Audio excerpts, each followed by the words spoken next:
Hello everyone and welcome back to Mr. Sleepy Crime. I know many of you enjoy listening to these stories as you fall asleep. So before you drift off, I'd love for you to leave a comment letting me know where in the world you're tuning in from. And if you're enjoying the story, don't forget to like and subscribe. It really helps the channel grow. Before we begin, I want to acknowledge that this story involves real people and real tragedies. We tell these stories not for entertainment, but to remember the victims and perhaps help others recognize the warning signs that could prevent similar tragedies. For the best experience, feel free to lower the volume a little, just enough to let the story gently carry you off to sleep. Alright, please get comfortable, dim the lights, and let's dive into tonight's first story.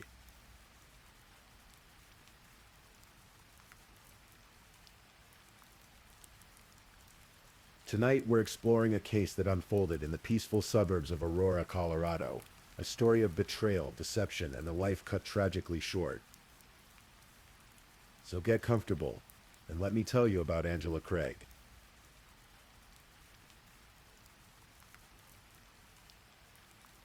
Angela Dawn Prey was born on April 15th, 1979, in Dodge City, Kansas. She was the youngest of 10 children, the baby of a large, raucous family. By her own account, she liked to say she was the favorite child, and those who knew her would tell you she had the wit and charm to back up that claim. Angela grew up surrounded by siblings, love, and laughter. She was intelligent, energetic, and possessed what her family called an unbounded sense of humor. She had a quick wit that could light up any room. As she grew older, Angela became deeply interested in family history, interior design, and creative projects like woodworking. She read widely and approached life with curiosity and passion. On December 18th, 1999, at the age of 20, Angela married James Tolliver Craig. It was the beginning of what appeared to be a beautiful life together. Over the next 23 years, Angela and James would welcome 6 children into the world. 6 beautiful souls who would become the center of Angela's universe. The Craig family eventually settled in Aurora, Colorado, a suburb just outside Denver. James established himself as a successful dentist, opening his own practice called Summerbrook Dental.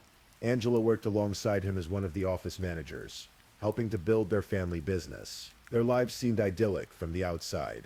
A devoted mother, a successful dentist, 6 children, and a thriving practice. But beneath the surface, cracks were beginning to form.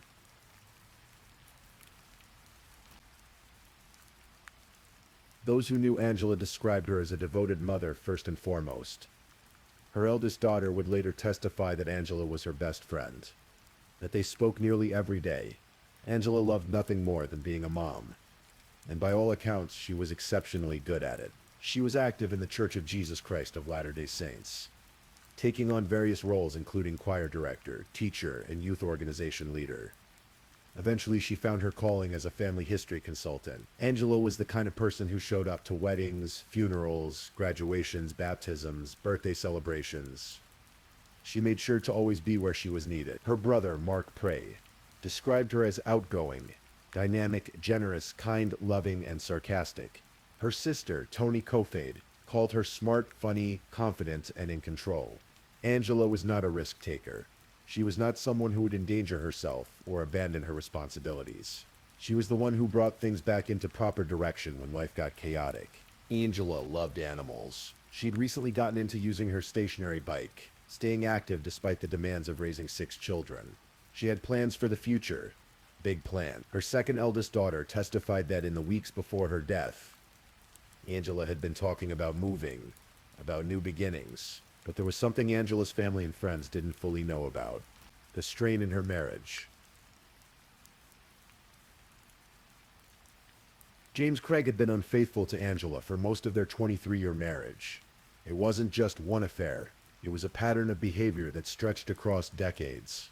Angela knew about some of these affairs. Her sister Toni testified that Angela had told her about James's infidelity, and that he had even drugged her once before, claiming it was related to a suicide attempt of his own. Despite all of this, Angela had what her obituary described as a large capacity to forgive.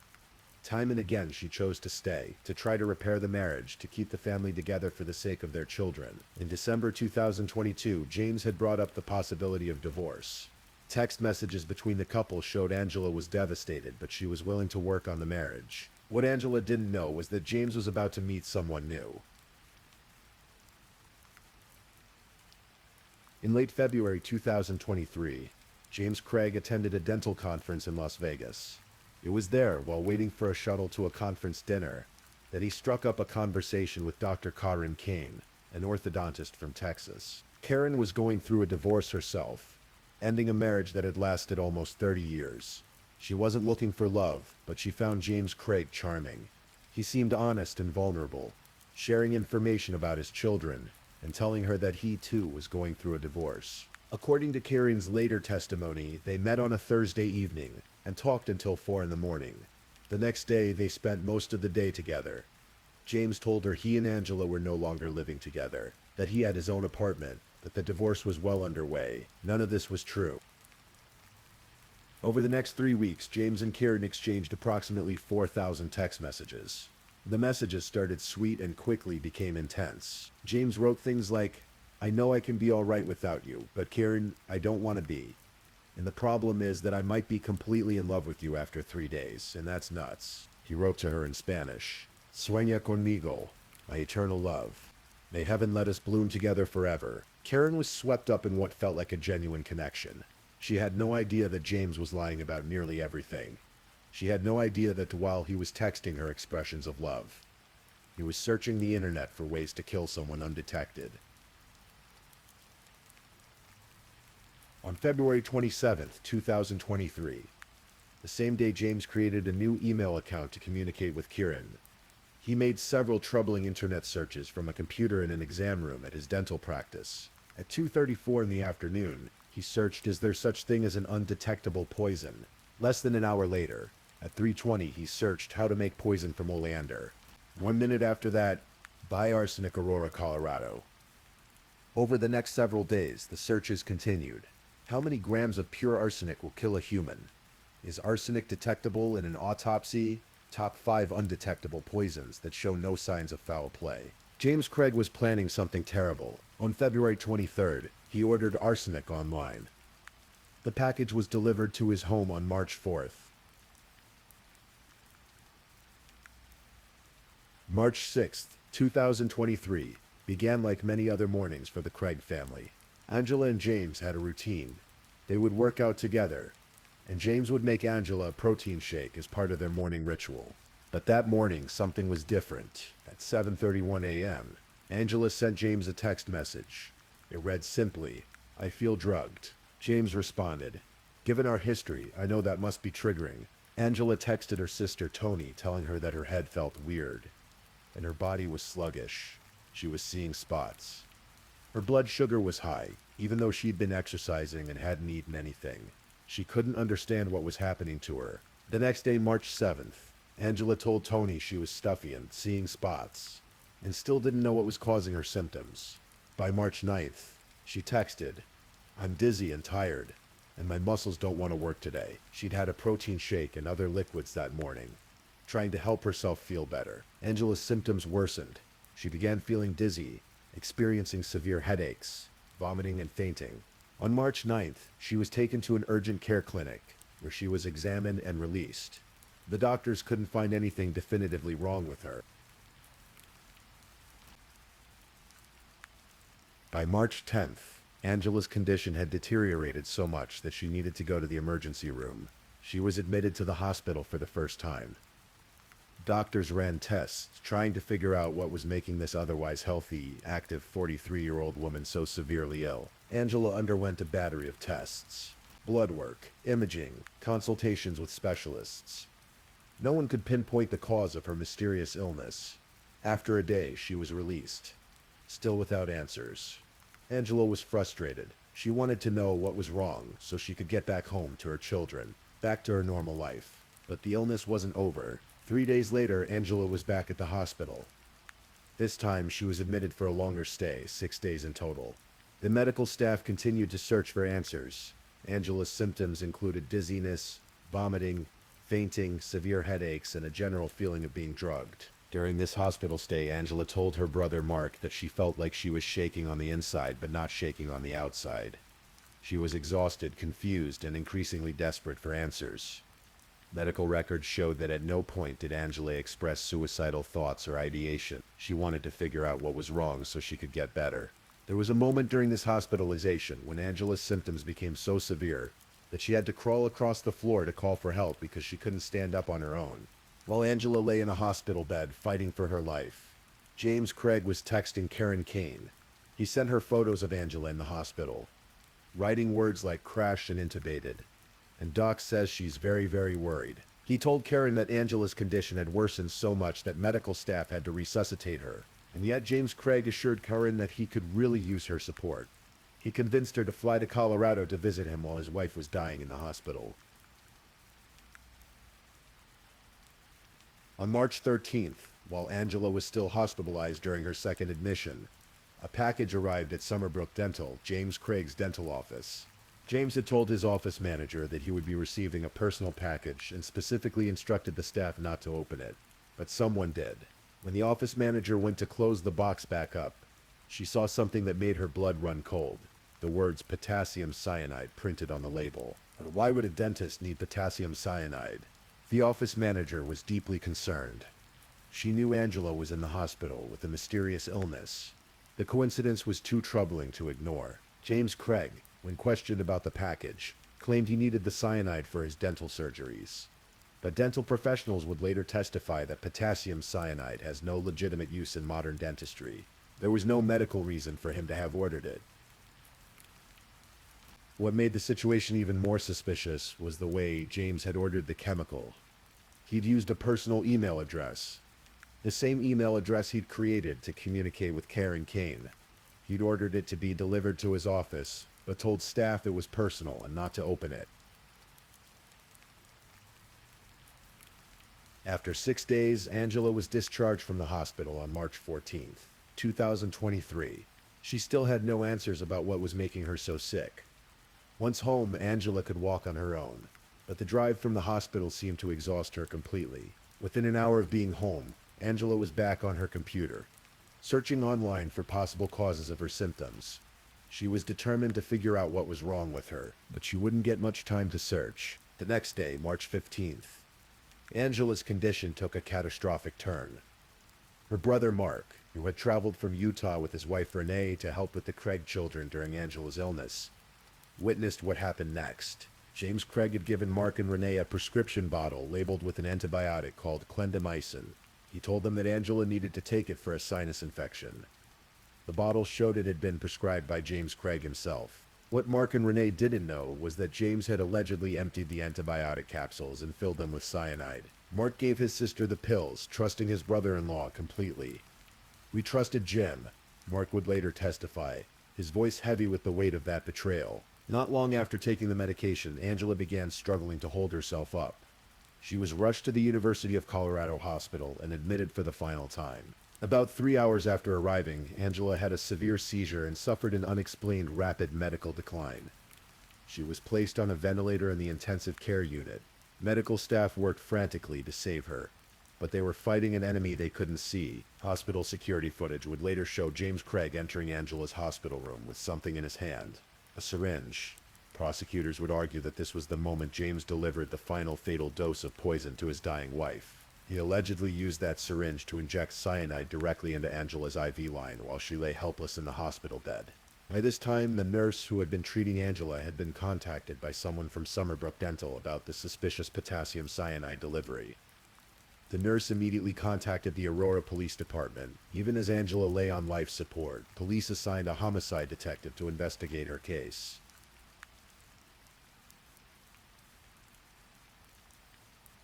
Angela Craig was declared brain dead on March 16th. She was placed on life support while her family gathered to say goodbye. Her 6 children came to the hospital to see their mother one final time. According to her sister-in-law, Renee Prey, Angela's final words before losing consciousness were heartbreaking in their simplicity. "Why do I hurt?" She never got an answer. On March 18th, 2023, at the age of 43, Angela Craig was taken off life support. She was pronounced dead, leaving behind 6 children who would now face the rest of their lives without their mother. The autopsy revealed the truth that the doctors had been unable to find while Angela was alive. She had been poisoned with a lethal cocktail of toxins. The Arapahoe County coroner determined that Angela died from acute cyanide and tetrahydrozoline poisoning. Tetrahydrozoline being the active ingredient found in eye drops like Visine. The autopsy also revealed subacute arsenic poisoning, meaning she had been ingesting arsenic over a period of time. Investigators tested a protein shaker bottle found at the Craig home. It tested positive for tetrahydrozoline but negative for arsenic and cyanide, suggesting James had been careful to clean up evidence between poisonings, or that the arsenic and cyanide had been administered through other means, like the prescription capsules or the syringe in the hospital. Just hours after Angela was pronounced dead, James Craig was arrested and charged with first-degree murder. The 52-page arrest affidavit laid out a devastating case against him. It detailed his internet searches for undetectable poisons. It showed his orders for arsenic, cyanide, and other toxic substances. It included text messages between James and Angela, where Angela expressed her love and commitment to him even as he was systematically poisoning her. The affidavit also revealed James's relationship with Karen Kane and showed that he had been making plans for a future with her while his wife lay dying in the hospital. When confronted by police, James Craig claimed that Angela had been suicidal. He said she had made past attempts to take her own life, and that he had been helping her fulfill her wishes. He even suggested that Angela had knowingly ingested the poisons herself, but not a single person who knew Angela believed this story. Angela's family, friends, and even her own children vehemently denied that she had ever been suicidal. Angela's eldest daughter testified that her mother had big plans for the future. Her second eldest daughter said Angela's mental health had actually been better in the weeks before her death, and that they had been talking about moving and starting fresh. Angela's brother Mark stated plainly, "There's only one person in this world who would say Angela was suicidal, and that's the person who murdered her." Even after his arrest, James Craig couldn't stop trying to manipulate the situation. While awaiting trial in jail, he began plotting to cover his tracks and tamper with the case against him. According to prosecutors, James Craig attempted to persuade one of his children to plant false evidence. He asked fellow inmates to help him plant evidence and falsify testimony in his defense. Most shockingly, he offered a fellow inmate $20,000 to kill the lead detective investigating his wife's death, Detective Bobby Olson. He also offered another inmate $20,000 to find people who would falsely testify that Angela had planned to die by suicide. These actions only served to strengthen the case against him, far from being the desperate acts of an innocent man. As his defense attorneys would later argue, they appeared to be the calculated moves of someone trying to escape justice. James Craig's trial began in July 2025, more than 2 years after Angela's death. The prosecution called 48 witnesses over the course of the weeks-long trial. Dr. Karen Kane took the stand and testified about her relationship with James Craig. She was emotional as she reviewed the thousands of text messages they had exchanged. She admitted she had been foolish, that she had believed his lies about being separated and going through a divorce. When asked to identify James Craig in the courtroom, she took a long time to find him. There's a lot of pity and disgust and just disbelief, she told the media afterward. Karen testified that she never would have been with James if she had known the truth. She said their 3-week relationship did not constitute a motive for murder. There had been no planning of a future together, no discussions of a life beyond their brief romance. The trial also heard from medical professionals who had treated Angela. Doctors testified about a woman who was eagerly trying to figure out what was wrong with her so she could get back to her children and her family. They described someone who was fighting to live, not someone who wanted to die. Angela's family took the stand. Her brother Mark described giving Angela the pills that James had told him were antibiotics. Not knowing they were filled with poison, "We trusted Jim. He said he used me in that process. He killed her right under my nose." Angela's sister Toni broke down on the stand, telling the jury that Angela was her best friend and the heart of their family. When defense attorneys suggested Angela was broken, Toni clarified immediately. Broken heart, broken relationship, not broken mind. 2 of Angela's children also testified. Her eldest daughter spoke about how her mother loved nothing more than being a mom, and was really good at it. Her second eldest daughter testified that her mother had big plans for the future, and that her mental health had actually been improving in the weeks before her death. The defense maintained throughout the trial that Angela Craig had been suicidal, broken by years of James's infidelity. They argued that the investigation had been rushed and incomplete, The investigators had tunnel vision and focused only on James while ignoring other possibilities. But the evidence was overwhelming. Prosecutors presented over 1,000 hours of surveillance video showing James Craig's movements and interactions before and after his wife's poisoning. They showed the jury his internet search history, his orders for poisons, his text messages, and his emails. They presented toxicology results, confirming lethal levels of cyanide and tetrahydrozoline in Angela's system, along with evidence of arsenic poisoning. They also revealed a 4-page note from James Craig's phone, written after Angela's hospitalization, which appeared to be a staged attempt to create a false suicide narrative. On July 30th, 2025, after more than 8 hours of deliberation over 2 days, the jury returned with their verdict. Guilty of first-degree murder. Guilty of 2 counts of solicitation to commit tampering with physical evidence. Guilty of 2 counts of solicitation to commit perjury in the first degree. Guilty of solicitation to commit first-degree murder. The jury acquitted him of only 1 charge, a lesser-included charge of manslaughter caused or aided suicide. By finding him guilty of murder, they were explicitly rejecting his claim that Angela had taken her own life, or that he had merely assisted her in dying. Under Colorado law, a conviction for first-degree murder carries an automatic sentence of life in prison without the possibility of parole. Later that same day, Judge Shea Whitaker held the sentencing hearing. Before imposing the sentence, the judge allowed Angela's family and friends to speak. 2 of Angela's children gave emotional impact statements. Her daughter, Miriam Maservi, addressed her father directly. "I'm supposed to be able to trust my dad. He was supposed to be my hero, and instead he will forever be the villain in my life." Sir Craig's oldest child and son, Tolliver Craig, spoke through tears. "It's hard to lose your mom, and then a few days after that, lose your dad." Multiple siblings spoke about Angela's light, her humor, her dedication to her family. They described the devastation James had caused, not just to Angela, but to their entire family, to his own family, to the 6 children who now had to grapple with the reality that their father had murdered their mother. Judge Whitaker listened to all of the impact statements before addressing James Craig directly. The judge compared him to a natural disaster.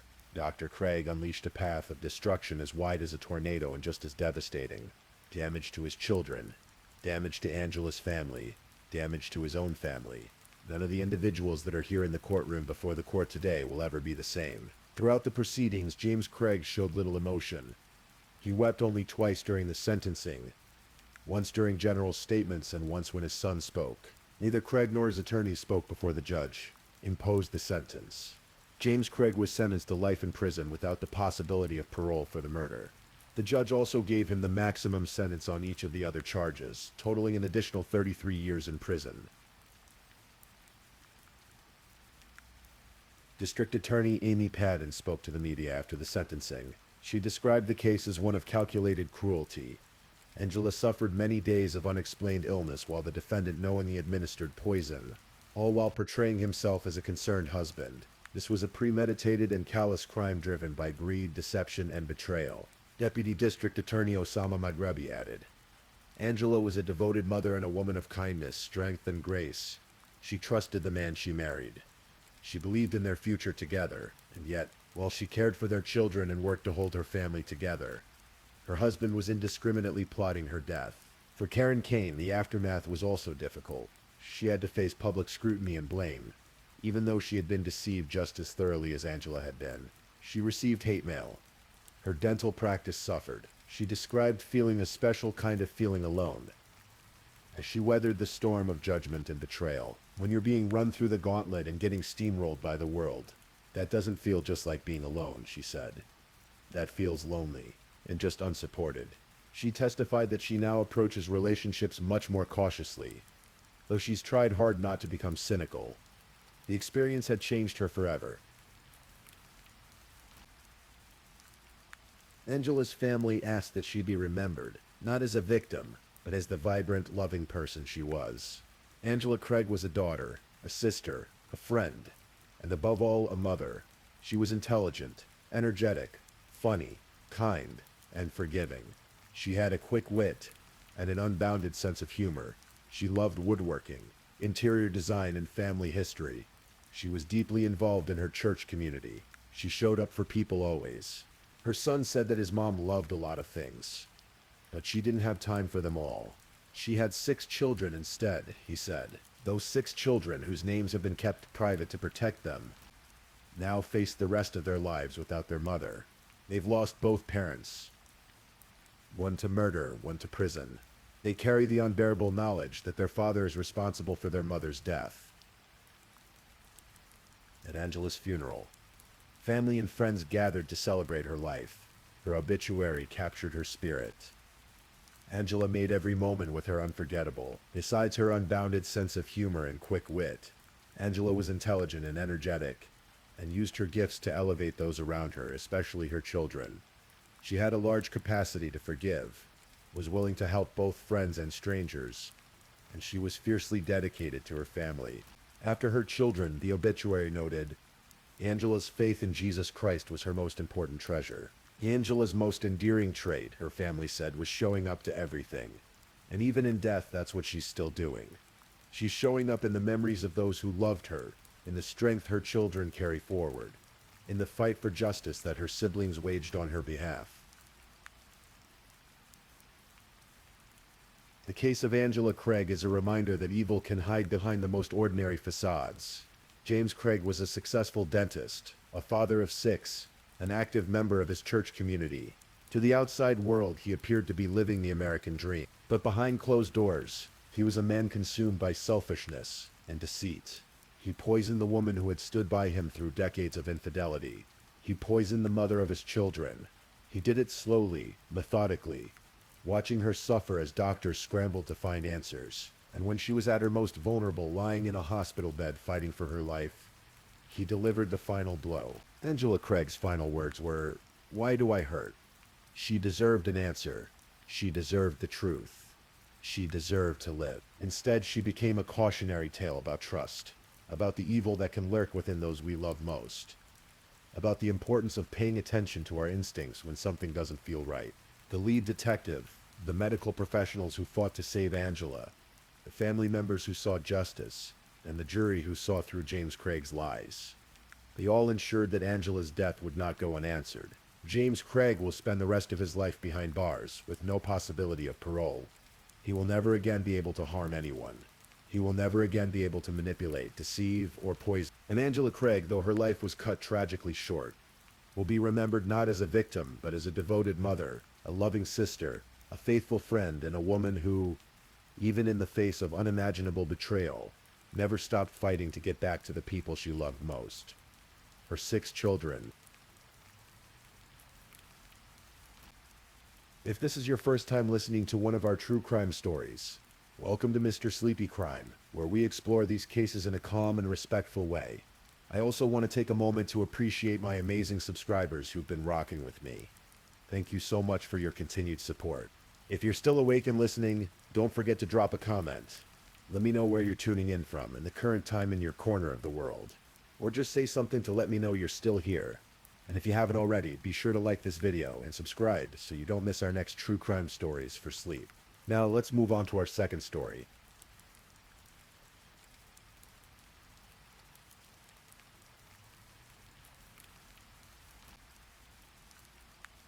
Story 2.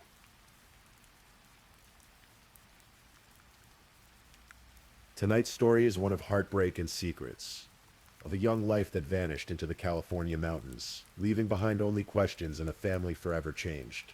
This is the story of Aranda Briones, a 16-year-old girl from Moreno Valley, California, who disappeared on a winter afternoon in 2019. It's a story that begins with friendship, traces through betrayal, and ends in a darkness that still haunts the San Bernardino Mountains today. So let me take you back to that January day when everything changed.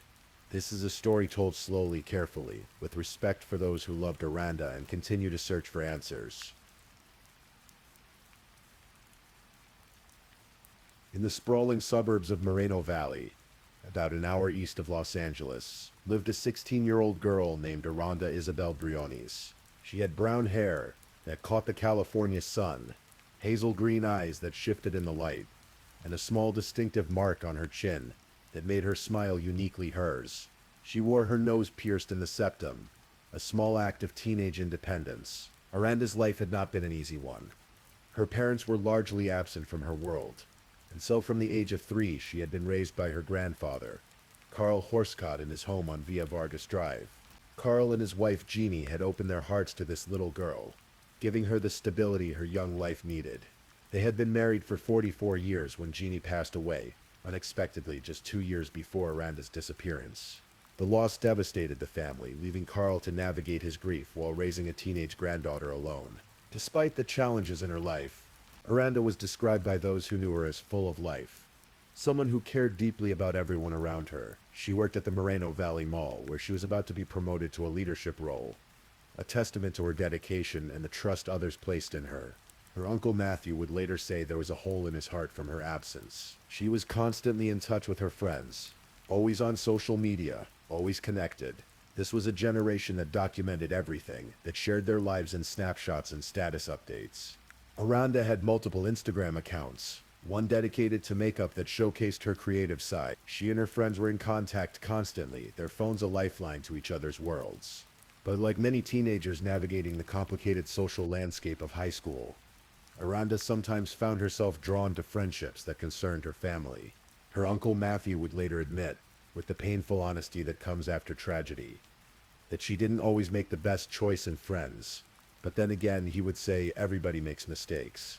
Everyone does.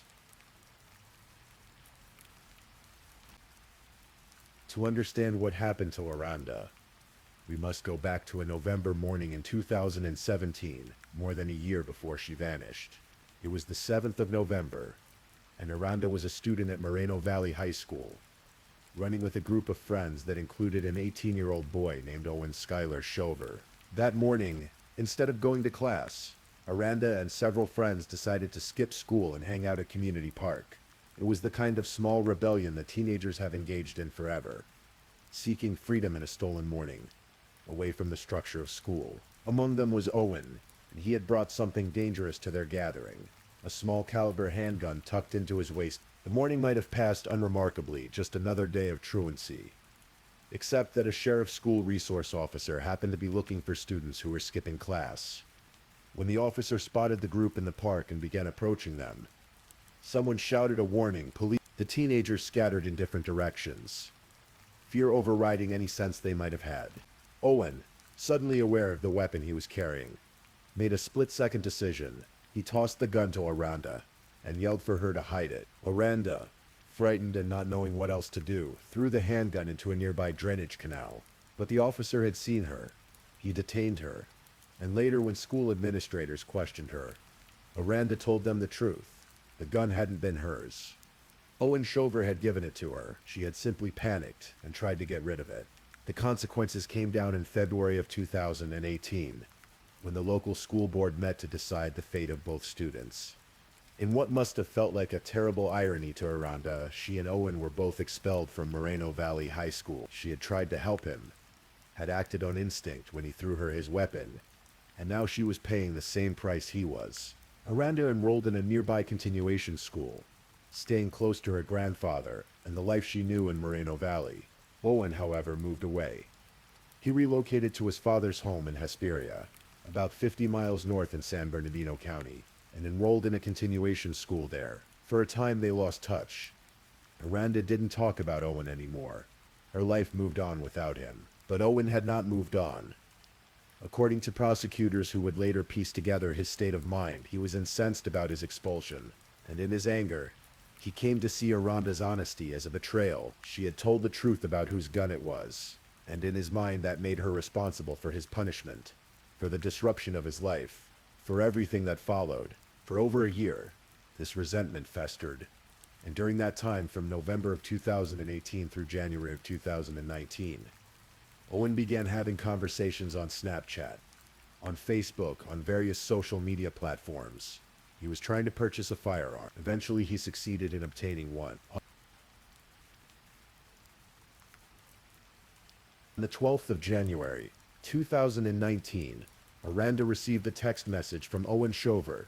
They hadn't spoken in over a year, hadn't hung out since before their expulsion. But now, out of the blue, Owen was reaching out with an invitation. He told Aranda he was going to spend the next day making drug deliveries and robbing drug dealers. He invited her to come along, painting a picture of danger and excitement, the kind of rebellious adventure that might appeal to a 16-year-old girl looking for something beyond the ordinary routine of her life. For reasons we can never fully understand, Aranda agreed. Perhaps the friendship seemed repaired. Perhaps the promise of excitement was too tempting. Perhaps she never believed he was serious about the crimes he described. Whatever her reasoning, she told him yes. They made plans to meet at Bayside Park the following afternoon at 5 o'clock. January 13th, 2019 was a Sunday. Aranda left her grandfather's house that day, telling her family she was going to spend time with a male friend from school. It was not unusual for her to go out with friends. There was no reason for Carl to worry more than any grandfather worries when a teenage granddaughter leaves the house. At 5 o'clock as planned, Aranda arrived at Bayside Park. Two of her friends were with her and watched as she got into Owen Shover's Nissan Versa. The friends would later tell investigators what they saw. They watched Aranda climb into the car, watched it drive away heading north toward Box Springs Mountain, and for the first hour everything seemed normal. Aranda was active on social media, posting pictures to her accounts. The photos showed her and Owen together in his car, and her captions radiated happiness. She was with her homie, she wrote. He was even letting her do some of the driving. The snapshots captured a girl who seemed genuinely elated, reunited with an old friend, caught up in the moment. Her friends who saw these posts thought nothing of it. It looked like Aranda was having a good time. But then, sometime shortly before 6 o'clock in the evening, Aranda went silent. The stream of posts stopped. She stopped responding to messages from her friends. Her Snapchat location, which had been actively tracking her movements, suddenly turned off. When one friend noticed that Aranda's location showed her in an unexpected area and messaged to ask why she was there, the location feature was immediately disabled. Her phone, which had been her constant companion, her link to the world, simply went dark.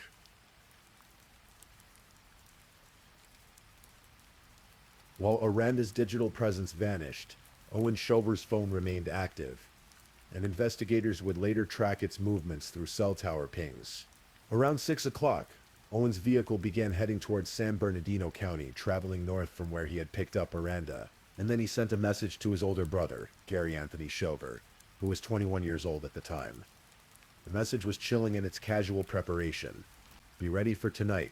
Get shovels and lighter fluid ready. Owen drove to a mobile home park in San Bernardino County and picked up his brother Gary.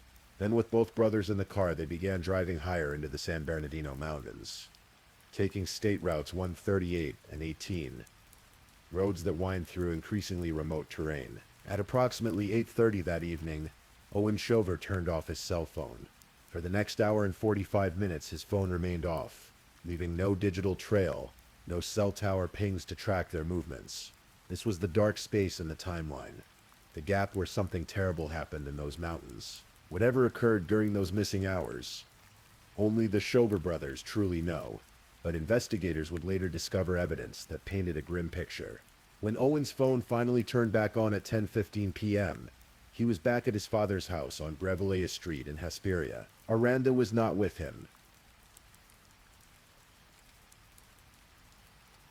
The next morning, when Aranda had not come home and had not contacted anyone, her family knew something was wrong. This was not like her. She was always in touch, always connected to her friends and family. The silence was deafening. Her brother Daniel and her uncle Matthew contacted the Moreno Valley Police Department to report her missing.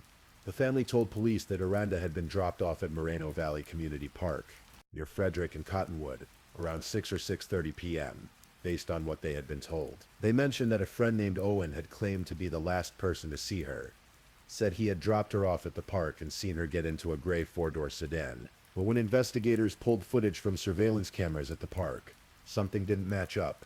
Aranda was not seen on any of the cameras around the time. Owen claimed to have dropped her off. In fact, there was no indication she had ever been at the park that evening, and the gray four-door sedan Owen described was also nowhere to be seen on the footage. The family didn't recognize anyone who owned a car matching that description. Daniel would tell reporters that when they reviewed the footage, it looked like nobody had been dropped off between 6 and 6:30 at all. According to Aranda's brother, the Snapchat map feature had actually placed her phone at a completely different location that evening.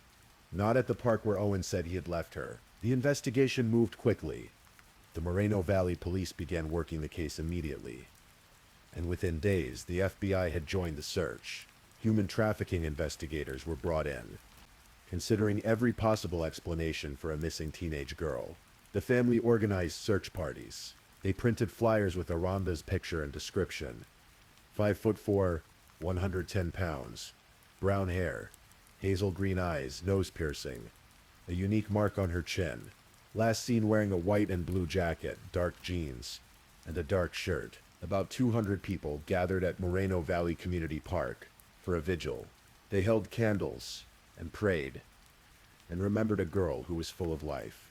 Carl Horsecut, Aranda's grandfather, told reporters it had been a living hell. Despite everything, he said he still held on to a glimmer of hope that he would see his granddaughter again. Aranda's father, Chapo Lee, who had been out of her life until just a few months before her disappearance, spoke through tears about having just reconnected with his daughter. He had not seen her since she was 4 years old. Their reunion in November had been the happiest moment of his life. And now she was gone. She's alive to me, he said. She's always going to be alive until I find her. The family pleaded with anyone who might know something to come forward. Matthew Horscott made an emotional appeal to other teenagers who might be covering for a friend, or might be scared to speak up. The only person you're hurting right now is Aranda, he said. The investigation led detectives back to the person who had last been with Aranda, Owen Shover. As they dug deeper into his story, the inconsistencies mounted. The timeline didn't work. The surveillance footage contradicted his account, and investigators discovered his online conversations about attempting to purchase a firearm in the months leading up to Aranda's disappearance. Then came the forensic evidence. Investigators searched Owen's Nissan Versa and sprayed luminol in the trunk, a chemical that reveals the presence of blood even after attempts to clean it. The luminol showed something alarming, evidence of a significant amount of blood that had pooled toward the bottom of the trunk, underneath the carpeting. DNA was extracted from the vehicle and analyzed. It matched Aranda Briani's. Investigators also searched the home where Owen and Gary lived with their father in Hesperia. According to neighbors who witnessed the search, authorities dug in the backyard and retrieved items including blankets and articles of clothing. The evidence pointed toward a meticulously planned murder, not a random disappearance. On February 11th, 2019, less than a month after Aranda vanished, police arrested both Shover brothers at their home on Grevelia Street in Hesperia in the early morning hours. Owen Skylar Shover, then 18 years old, was arrested on suspicion of murder. His older brother Gary Anthony Shover, then 21, was arrested on suspicion of conspiracy to commit murder. At a press conference, Riverside County Sheriff's Lieutenant Chris Durham announced that investigators had received evidence that led them to believe Aranda was the victim of a homicide. While the brothers were in custody, the search for Aranda continued. Volunteers and law enforcement personnel combed through the San Bernardino Mountains where they believed her remains might have been disposed of, but no trace of her has ever been found. Both brothers pleaded not guilty to the charges. And then, for years, the case seemed to stall. The coronavirus pandemic in 2020 slowed everything down, and even after the world began functioning more normally, delays continued to plague the case. Aranda's family waited. They held on to hope while living with uncertainty, not knowing where their daughter, their granddaughter, their sister, their niece had been taken. In 2022, there was a preliminary hearing that brought some movement to the case. A judge dismissed the first-degree murder charges against Gary Shover. Instead, he would face charges as an accessory after the fact, suggesting he had helped cover up the crime rather than participating in the murder itself. Then in March of 2024, more than 5 years after Aranda's disappearance, Gary Shover accepted a plea deal with the Riverside County District Attorney's Office. He pleaded guilty to being an accessory after the fact to first-degree murder. He was sentenced to 1 year in jail, followed by 12 months of probation, and was required to pay victim restitution. Owen Shover maintained his not guilty plea and chose to go to trial. In August of 2024, Owen's trial finally began in Riverside County Superior Court. The case was considered important enough that District Attorney Mike Hestron personally prosecuted it, something he rarely did. He would later tell reporters it was good for an elected district attorney to try a case occasionally, to stay connected to the work being done in the courts, and to be reminded of how difficult that work truly is. The prosecution's case was built on the timeline. The forensic evidence, the digital trail, and the motive that had been simmering for over a year. They argued that Owen had lured Aranda into his car with promises of adventure, that he had planned her murder carefully, that he had enlisted his brother's help to cover up the crime. They presented evidence of the blood found in his vehicle, the messages about shovels and lighter fluid, the phone data showing the journey into the mountains during those crucial hours when Aranda's phone went silent and Owen's phone went dark. The trial lasted 6 days. Riverside County Superior Court Judge Timothy Hollenhorst presided over the proceedings. Aranda's family sat in the courtroom, watching as the details of her final hours were reconstructed, as the evidence of her murder was laid out piece by piece. The jury deliberated for just over a day. When they returned to the courtroom, they had reached their verdict: guilty of first-degree murder, with a special circumstance finding of lying in wait. This meant that Owen had concealed his intentions, had waited for the right moment to strike, had planned Aranda's death in advance. On October 25, 2024, nearly 6 years after Aranda vanished, Owen Skylar Shover stood before Judge Hollenhorst for sentencing. Several of Aranda's loved ones gave victim impact statements, describing the devastation her disappearance had brought to their lives. One friend described Aranda as a kind spirit who was always joyful, even in bad moments. Then Judge Hollenhorst addressed Owen directly, and his words were stark and uncompromising. "There are many questions left unanswered," the judge said. "None more than where is Aranda?"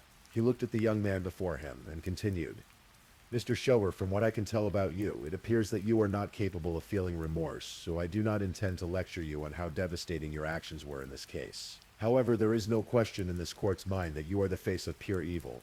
Judge Hollenhorst then imposed the sentence required by law for first-degree murder, with special circumstances, life in prison without the possibility of parole.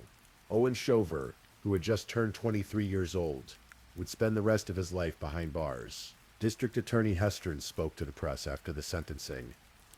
"The victim didn't deserve this," he said. "She was just a kid. She had her whole life ahead of her. This was a tremendous loss, all because of one person's choice. It's truly heartbreaking." He also revealed a disturbing detail that spoke to Owen's lack of remorse. On the day of his conviction, Owen had spoken to his grandfather from jail, wondering aloud whether he should get a trophy for being a convicted murderer. It was a comment that seemed to confirm the judge's assessment that Owen was incapable of feeling genuine remorse for what he had done. Today, Aranda's body has still not been found. Somewhere in the San Bernardino Mountains, in terrain that is vast and unforgiving, in landscapes that can swallow secrets and hold them for decades, Aranda remains. Search parties have combed through the areas where investigators believe she might have been left, but the mountains are too large, the possible locations too numerous. Carl Horscott, who raised Aranda from the age of 3, who lost his wife and then his granddaughter within 2 years, still hopes to one day give Aranda a proper burial. The family still prays for that closure, for the ability to lay her to rest with dignity, to have a place they can visit and remember her. The case raises uncomfortable questions about teenage friendship, about the masks people wear, about the way resentment can metastasize into something monstrous. Aranda had trusted Owen enough to get into his car that January afternoon. She had posted pictures expressing happiness to be with her old friend. She had no way of knowing that the smiling homie beside her had spent over a year plotting his revenge for what he perceived as her betrayal. For the simple act of telling the truth when questioned by school administrators about a gun she never should have been given. For refusing to lie to protect someone else at the expense of her own integrity. Aranda paid with her life. Her story is preserved now in court records and news articles, in the memories of those who loved her, in the social media posts that captured her final happy moments. She remains frozen at 16 years old, forever young, her potential forever unrealized. The white and blue jacket she wore that day, the dark jeans, the nose piercing that was part of her identity, the distinctive mark on her chin, all of these details were shared thousands of times on missing person posters. But she was never found. The gray sedan Owen described was a fiction. The story about dropping her off at the park was a lie. The truth was darker and more permanent than anyone wanted to believe in those early days of searching. As you drift towards sleep tonight, perhaps you'll think about Aranda Isabel Briones, about a girl who was full of life and who cared about everyone, about a teenager who was about to get a promotion at work, who loved makeup and social media and staying connected with her friends, about a granddaughter who was loved fiercely by a grandfather who never stopped hoping to see her again. Her family still remembers her laughter. They remember a girl who brought light into their lives. They remember her for who she was, not just for how she was lost. The San Bernardino Mountains keep their secret still, but Aranda's memory lives on in the hearts of those who loved her, and her story serves as a reminder that evil can wear a familiar face, that betrayal can come from unexpected places, and that some losses leave holes that can never quite be filled.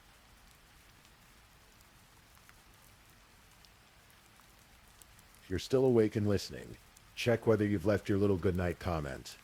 I always check your comments before I sleep too. And if you haven't already, don't forget to like this video and subscribe so you don't miss our next true crime stories for sleep. Meanwhile, let's move on to our third story.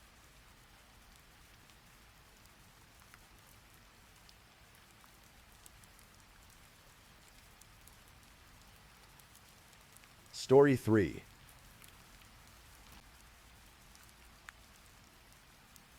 Tonight we explore a story that speaks to the fragility of life and the quiet moments before everything changes.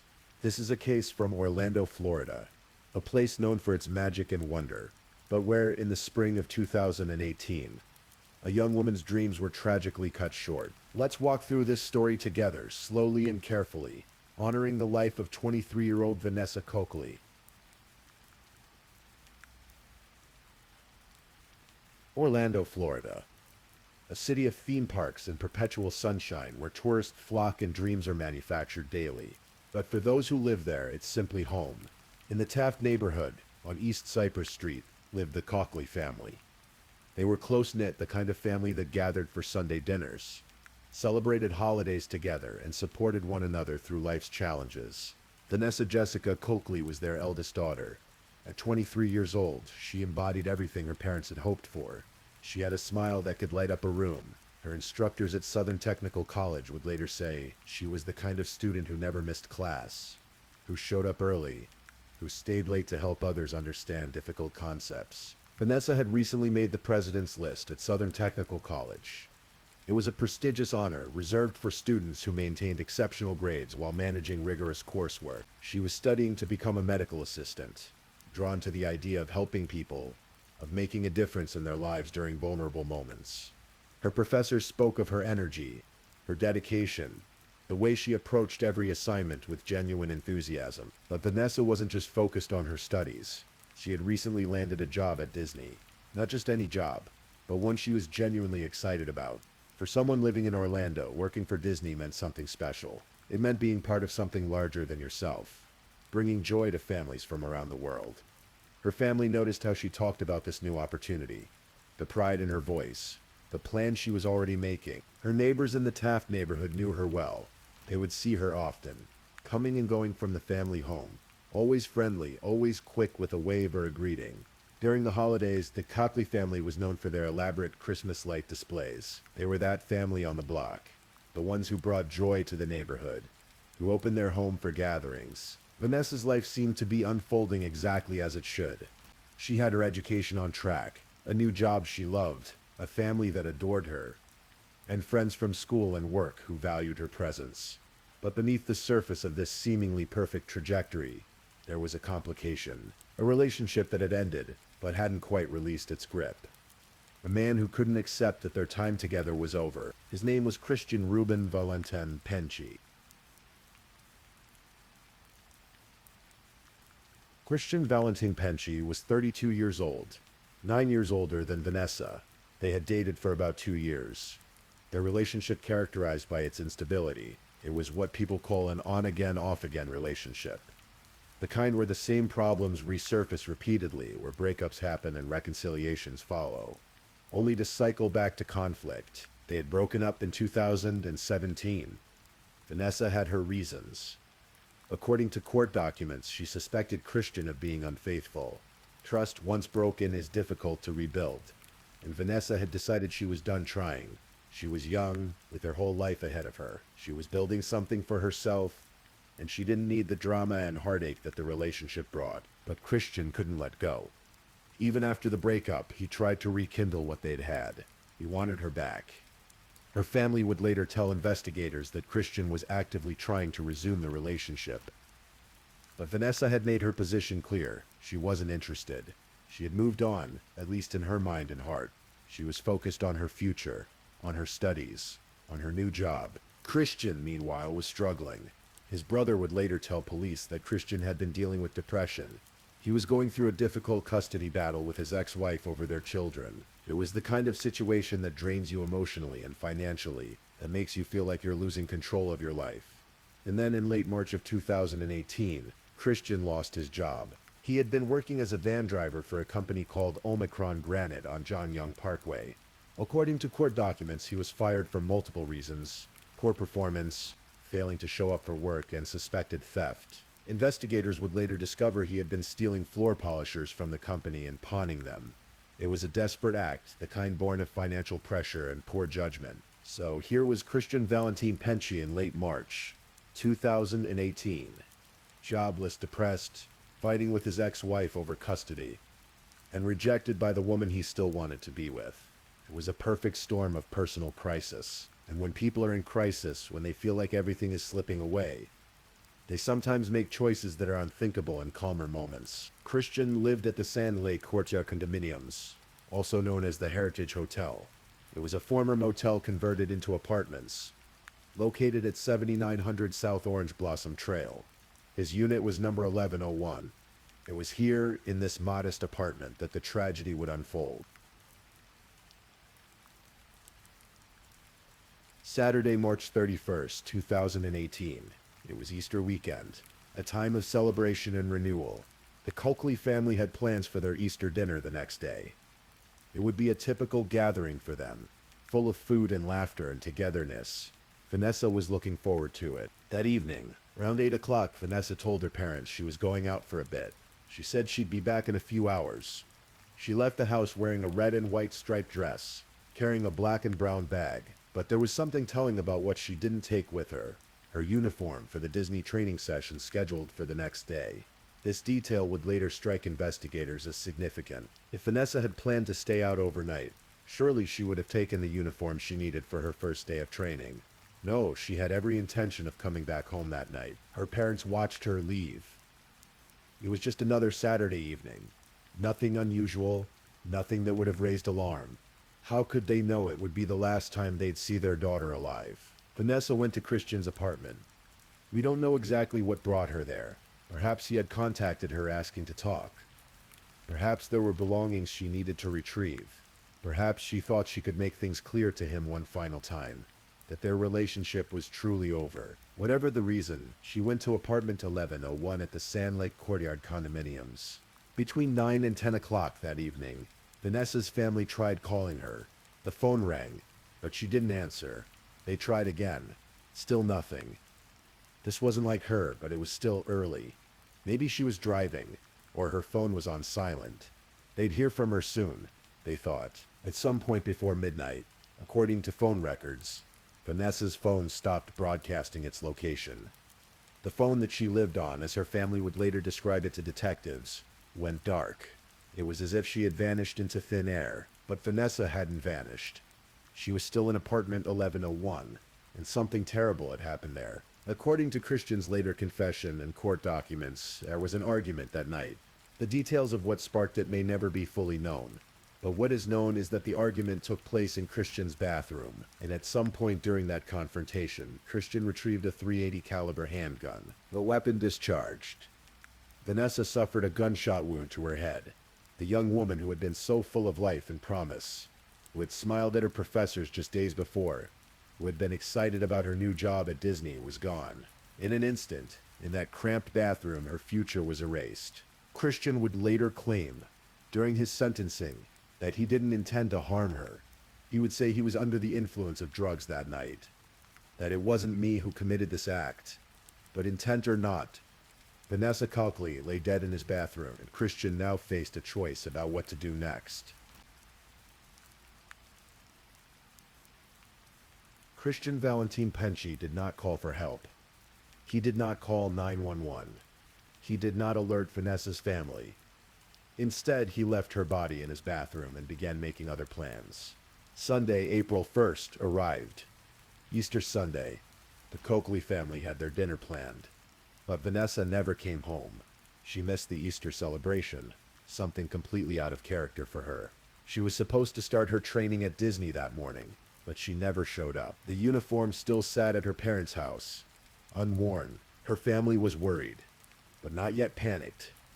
They tried to track her phone using her Google Services account.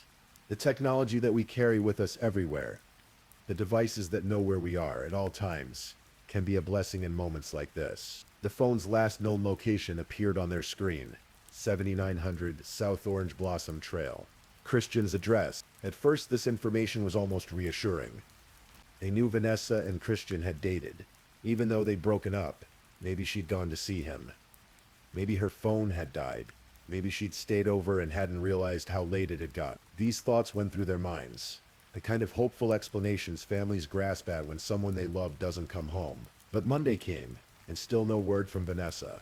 Her phone remained off. She didn't show up for class at Southern Technical College. The family's worry deepened into genuine fear. Meanwhile, Christian was in motion. On Monday, April 2nd, just hours before Vanessa's mother would officially report her missing to authorities, Christian went to Cash America Pawn on Orange Blossom Trail. He had a .380 caliber handgun to sell. The clerk took down the information, completed the transaction, and Christian walked out with cash in his pocket. It was the same caliber weapon that had killed Vanessa. That afternoon, at approximately 5:20 in the evening, Vanessa's mother called the Orange County Sheriff's Office to report her daughter missing. She told them about tracking Vanessa's phone to Christian's address. She told them about the missed Easter dinner, the missed training, the missed classes. Everything about this situation was wrong. Vanessa was not the kind of person to disappear without word. The wheels of the investigation began to turn, but Christian was already implementing the next phase of his plan. On Tuesday, April 3rd, Christian went to the airport and boarded a JetBlue flight to San Juan, Puerto Rico. He had purchased the ticket the day before, right around the time Vanessa's mother was reporting her missing.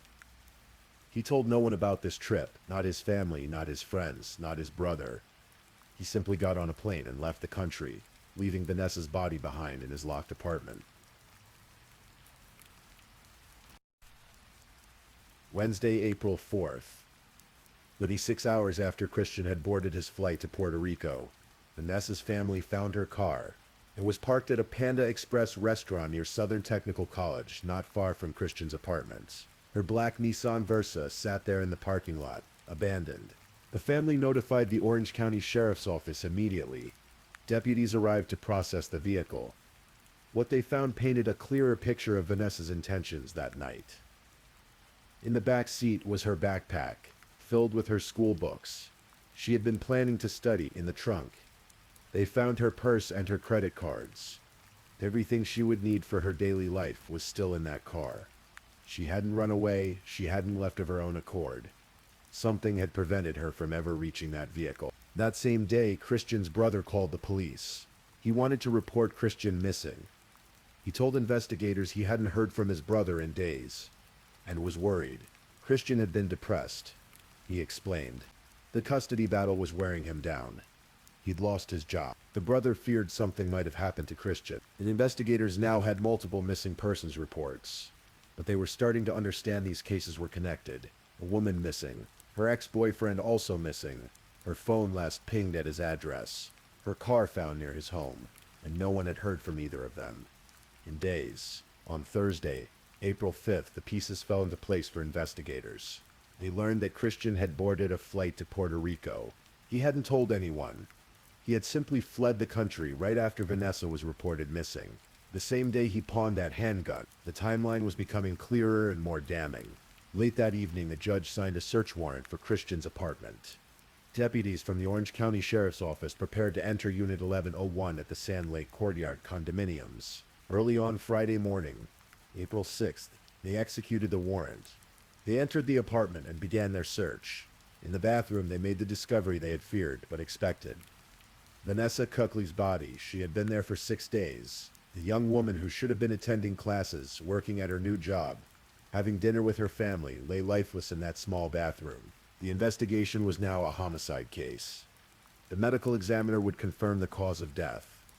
A gunshot wound to the head. The scene was processed. Evidence collected. Photographs taken.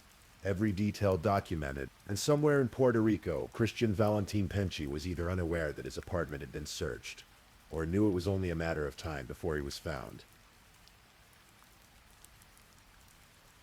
The Orange County Sheriff's Office issued a warrant for Christian's arrest.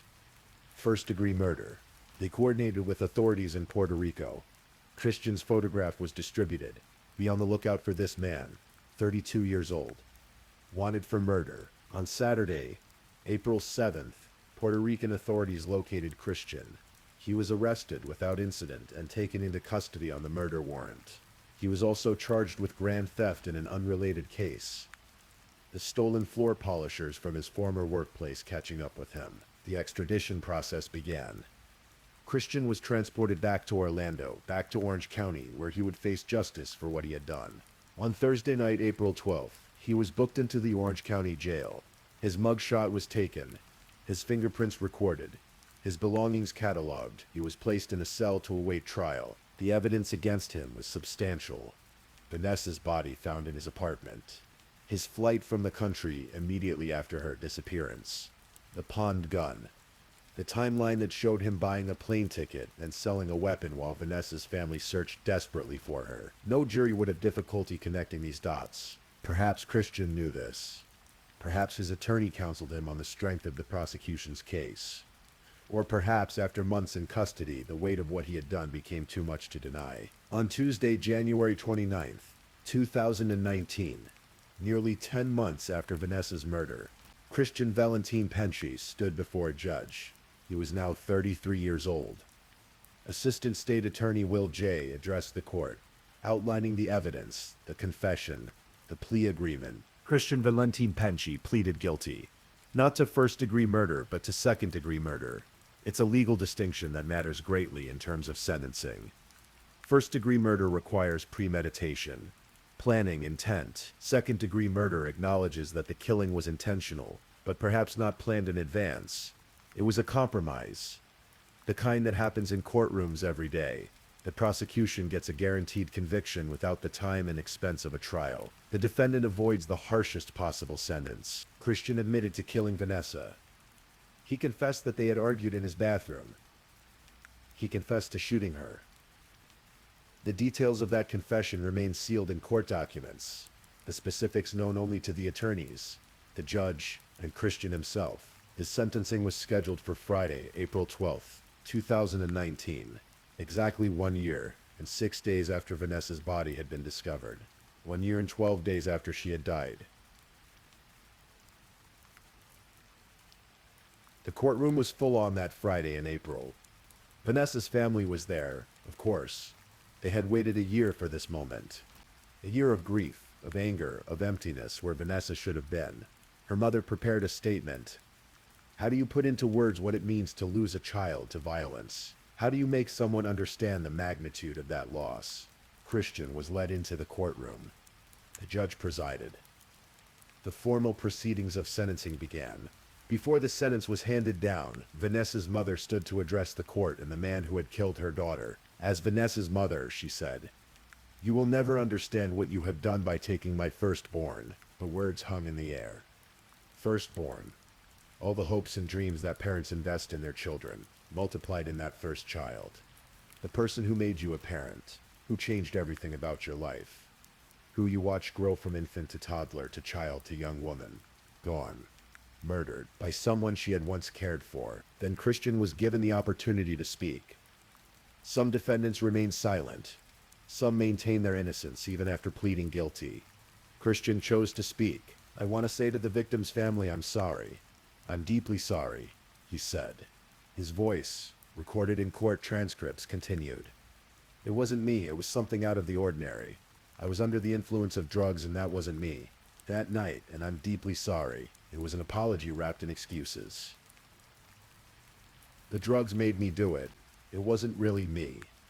A claim of diminished responsibility, even in the moment when he was supposed to take full responsibility. Some in the courtroom may have found it sincere, others likely heard it as hollow, a last-ditch attempt to garner sympathy. The judge had heard the statements. The judge had reviewed the evidence, the confession, the plea agreement. The judge had a decision to make. In Florida, second-degree murder carries a potential sentence of up to life in prison, but it's not mandatory. The judge could have chosen a lesser sentence, 15 years, 25 years, 40 years. The judge chose life. Christian Valentin Penci was sentenced to life in prison. No parole. He would die behind bars in a Florida state prison, far from the life he had once known. He was 33 years old at sentencing. If he lives to be 80, that's 47 years of incarceration. If he lives longer, more years still. Every morning waking up in a cell, every night falling asleep to the sounds of prison. The same routine, day after day, year after year, for the rest of his natural life. It was justice, in the eyes of the law. But for Vanessa's family, no sentence could bring her back. No amount of time served could restore what had been taken from them.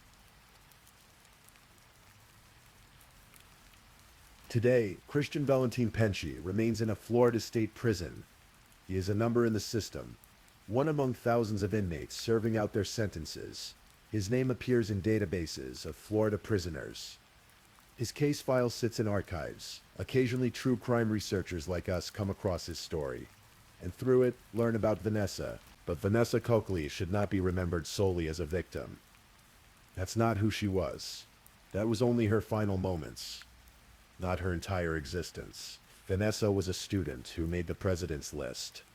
She was a young woman excited about her first day at Disney. She was a daughter who came home for Easter dinner. She was a neighbor who helped put up Christmas lights. She was a friend who showed up early to class and stayed late to help others. She had dreams of becoming a medical assistant, of helping people, of building a career and a life. Her instructors at Southern Technical College spoke of her smile, her energy, her dedication. Her neighbors remembered her as sweet, part of a big happy family. Her family knew her as someone who never vanished without a word, someone reliable, someone loving. That's who Vanessa Coakley was. She was 23 years old. Her whole life stretched before her, the career she would build, the places she would travel, the people she would meet, the experiences she would have, perhaps a family of her own someday, children, grandchildren, decades of memories and moments and milestones. All of it erased in a moment of violence. The question that haunts cases like this is always, why? Why did this have to happen? What if Christian had simply accepted that the relationship was over? What if he had let her go? What if he had sought help for his depression, his anger, his sense of loss? What if? But those questions have no answers that satisfy. The reality is that Christian made a choice that night. Perhaps in a moment of rage, perhaps in a moment of despair, perhaps in a moment where all his problems and frustrations converged on this one point. He pulled a trigger, and Vanessa died. Her family still lives with that loss every single day. Every holiday without her, every birthday that passes uncelebrated, every accomplishment she would have achieved, now only imagined. The grandchildren Vanessa's mother will never hold, the wedding that will never happen, the career that was cut short before it even began. This is the true cost of violence. Not just the life lost, but all the lives affected by that loss. The ripples spreading outward, touching family, friends, colleagues, neighbors. A community forever changed because one person decided another person's life was worth less than their own pain. And so we come to the end of Vanessa's story, a young woman with everything ahead of her, whose life was stolen by someone who claimed to care for her. It's a story that repeats itself too often, in too many places in too many ways. But tonight, as you drift off to sleep, perhaps take a moment to think about Vanessa not as a victim, but as a person, someone's daughter, someone's classmate, someone's neighbor, a young woman with dreams and plans and a smile that lit up a room. Remember that behind every true crime story is a real person whose life mattered, whose absence leaves a hole that can never truly be filled. Vanessa Coakley mattered. Her life had value and meaning beyond the violence that ended it. Please, I'm just putting it out there. If you're still awake and listening, drop a comment. Let me know where you're tuning in from, the time in your part of the world, or just say something to let me know you're still with me. And of course, if you haven't already, like this video and subscribe so you don't miss the next true crime story for sleep. Now, let's move on to our fourth story.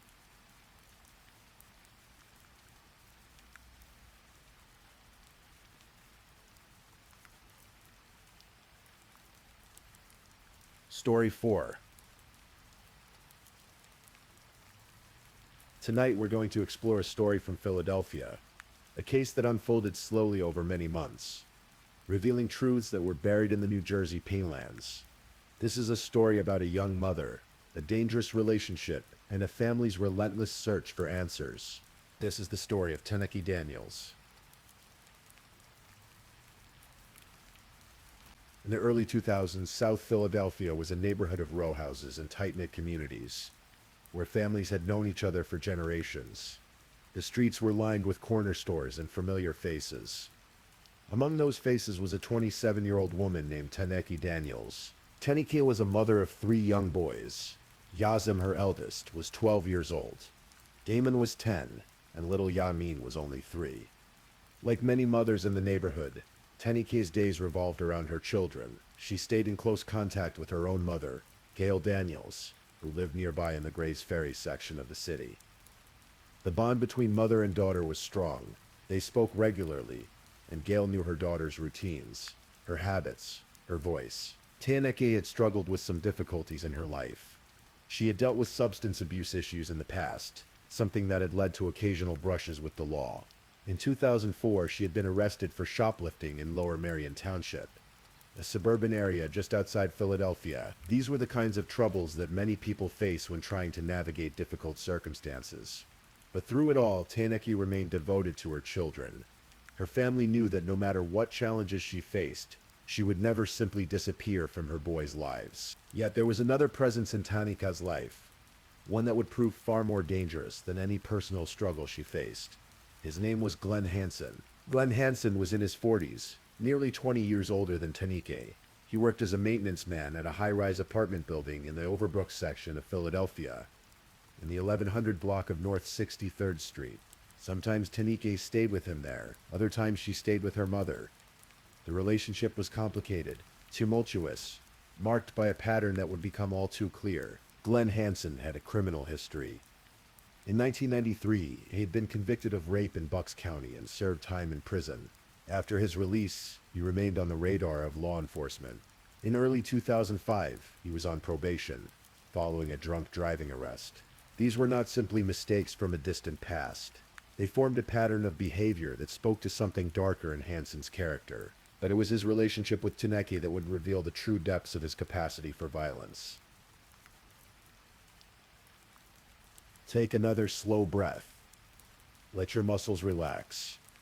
We're moving now to the spring of 2005, to the events that would set everything in motion. On April 7th, 2005, something terrible happened. The exact details of that night exist in fragments, in police reports and emergency room records. What we know is this: Teneki Daniels was found walking on North 66th Street in Overbrook. She was bruised. She was stunned. She was half-clothed. When the police arrived, they saw a woman who had been beaten. The injuries were serious enough that Teneki needed medical attention. Her wrist was broken, requiring a cast. Her neck was injured badly enough that she needed to wear a brace. The assault had been severe, deliberate, and frightening. Glenn Hansen was arrested and charged with domestic assault. This was not a minor altercation. This was a beating that sent a woman to the emergency room. Teneki made the difficult decision to press charges against her boyfriend. A court hearing was scheduled for May 23rd, 2005. On that day, Teneki was expected to testify about what Glenn had done to her. For Glenn Hansen, the prospect of that testimony was terrifying, not because of guilt or shame, but because of consequences. He had already served time for rape. He was currently on probation. Another violent offense, especially one that sent a woman to the hospital, could mean a return to prison, And for someone like Hansen, someone who had spent years behind bars, that thought was unbearable. In the weeks after the assault, Taniki stayed with her mother. She spoke with Gail about the upcoming court date. She was nervous, as anyone would be. Testifying against someone you had been in a relationship with is never easy. There's fear, there's complicated emotion, there's the weight of knowing your words will have consequences. But Taniki was determined to go through with it. She wanted to tell the truth about what had happened to her. Glenn Hansen, meanwhile, had other plans. The night of May 11th, 2005 was quiet in South Philadelphia. As you relax now, picture a spring evening in the city. The air was growing warmer. Windows were open. The sounds of the neighborhood drifted through the streets. Very early on the morning of May 12th, around 3 or 4 in the morning, Taneki called her mother. Gail answered the phone, half asleep, and heard her daughter's voice. Taneki told her mother that she was at Glenn's apartment in Overbrook. She was gathering her belongings. She was leaving him for good. She would be home by 6 in the morning. Gail must have felt a sense of relief. Her daughter was finally ending this dangerous relationship. Soon, Taneki would be safely home, and they could move forward with the court case. Justice would be served. Taneki would testify, and Glenn would face consequences for what he had done. 6 in the morning came and went. Taneki did not arrive home. Gail waited. The morning stretched into afternoon. Still no Taneki, no phone call, no explanation. For a mother who spoke with her daughter regularly, who knew her daughter's voice and habits and patterns, the silence was deafening. Days passed. Gail called around to family members, to friends, to anyone who might have seen Taneki. No one had heard from her. This was extraordinarily unusual. Taneki was a mother of 3 young children. She would never simply vanish without a word. She would never abandon her boys. May 23rd arrived. This was the day Taneki was supposed to appear in court. Gail went to the courthouse, hoping against hope that her daughter would be there. But when the hearing was called, Taneki Daniels did not appear. The courtroom waited. The judge grew impatient, and then the reality settled in. Taneki was missing. Gail filed a missing persons report that same day. She told the police everything she knew. The last phone call. The plan to come home. The fact that Taneki's boyfriend Glenn Hansen was the last person known to have seen her alive. When police questioned Glenn Hansen about Taneki's disappearance, his story was simple and consistent. He said that Taneki had left his apartment around 5 in the morning on May 12th. She had packed her belongings. After they decided to break up, a white SUV had pulled up outside the building. Taneki got into the vehicle, and he never saw her again. He had no idea where she went. The story was clean. Too clean. But without evidence, without a body, the police could only investigate and wait. Taneki's family refused to accept that she was simply gone. They plastered their South Philadelphia neighborhood with flyers. They offered a reward. State Representatives Harold James and Babette Josephs partnered with the Citizens Crime Commission and put up $7,500 to help with the search. Friends, neighbors, and community members kept Taneki's name alive, hoping someone somewhere had seen something. Gail took in 2 of Taneki's sons, Yasim and Yamin. Damon went to live with his father. The family tried to maintain some sense of normalcy for the children. But how do you explain to young boys that their mother has vanished? Weeks turned into months. Summer came and went. Fall arrived. Winter settled over Philadelphia. Still, there was no sign of Taneki Daniels. The family clung to hope. But with each passing day, that hope grew more fragile. And all the while, Glenn Hansen went about his life, working his maintenance job, living in his apartment, carrying the weight of a terrible secret.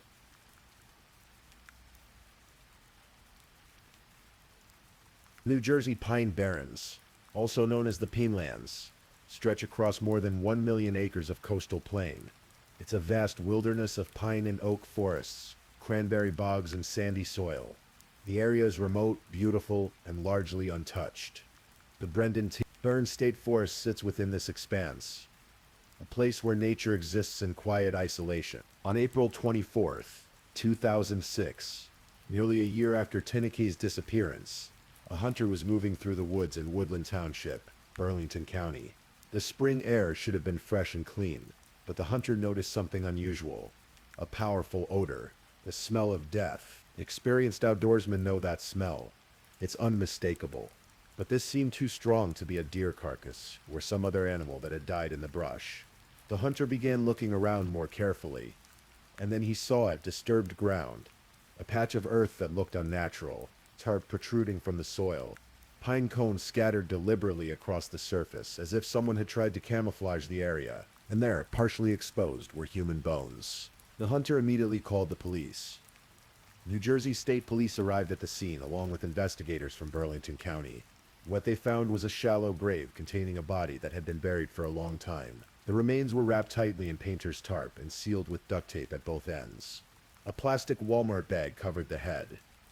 The body had decomposed significantly in the year it had been buried there, leaving mostly skeletal remains. The medical examiner, Dr. Dante Ragassa, arrived to examine the site. The body was badly decomposed, making identification difficult. They could determine it was the body of a black woman, but little else. The face was gone.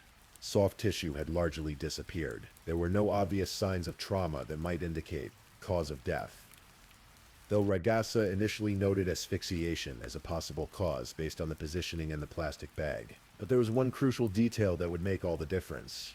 Among the bones, investigators found something metal. A surgical pin.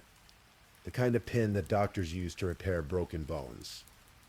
This pin had been inserted into a leg bone, suggesting the person had suffered a significant injury at some point in their life. That evening, the local news carried a story about the discovery of human remains in the Pinelands. A family in South Philadelphia was watching. Tenida Daniels, Teniki's older sister, saw the broadcast. Her heart must have sunk. Could this be Teniki? The next day, detectives from the Philadelphia Police Department arrived at the Daniels home. They needed to know if Teniki had ever had any surgeries, any broken bones, anything that might help identify the remains.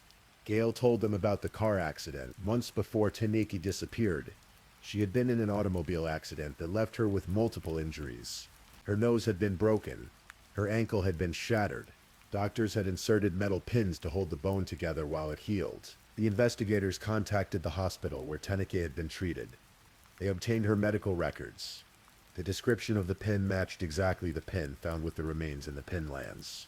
But they needed to be absolutely certain. Forensic experts took what little skin remained on the fingers of the corpse and carefully rehydrated it. Through this painstaking process, they were able to obtain fingerprints. Those prints were compared to fingerprints on file from Teniki's 2004 arrest in Lower Marion Township. The match was positive. The body buried in the shallow grave in the New Jersey Pine Barrens was Teniki Daniels. After almost a year of hoping, of searching, of holding on to the possibility that Teniki might still be alive somewhere, the family finally had their answer. But it was the answer every family dreads. Teniki wasn't coming home. She had been dead all along, buried in a remote forest nearly 50 miles from Philadelphia. The case was now officially a homicide investigation, and the prime suspect was obvious. Glenn Hansen, the man who had beaten Teniki so badly she needed medical attention. The man who had everything to lose if she testified against him. The man who was the last person to see her alive. But proving Hansen killed Tani would not be easy. The body had been buried for a year. The exact cause of death could not be determined with certainty. The medical examiner classified it as a homicide by undetermined means. There was no forensic evidence directly linking Hansen to the crime. No witnesses. No murder weapon. No confession. The investigation continued. Detectives interviewed Hansen again. He maintained his story. Teniki had left his apartment in a white SUV, and he never saw her again. He even told Teneki's family that he had heard she had moved to Texas. When they asked him where she was, he acted as if he was just as confused as everyone else. But the detectives didn't believe him. They continued to investigate, to interview people who knew Hansen, to search for any crack in his story. Months passed.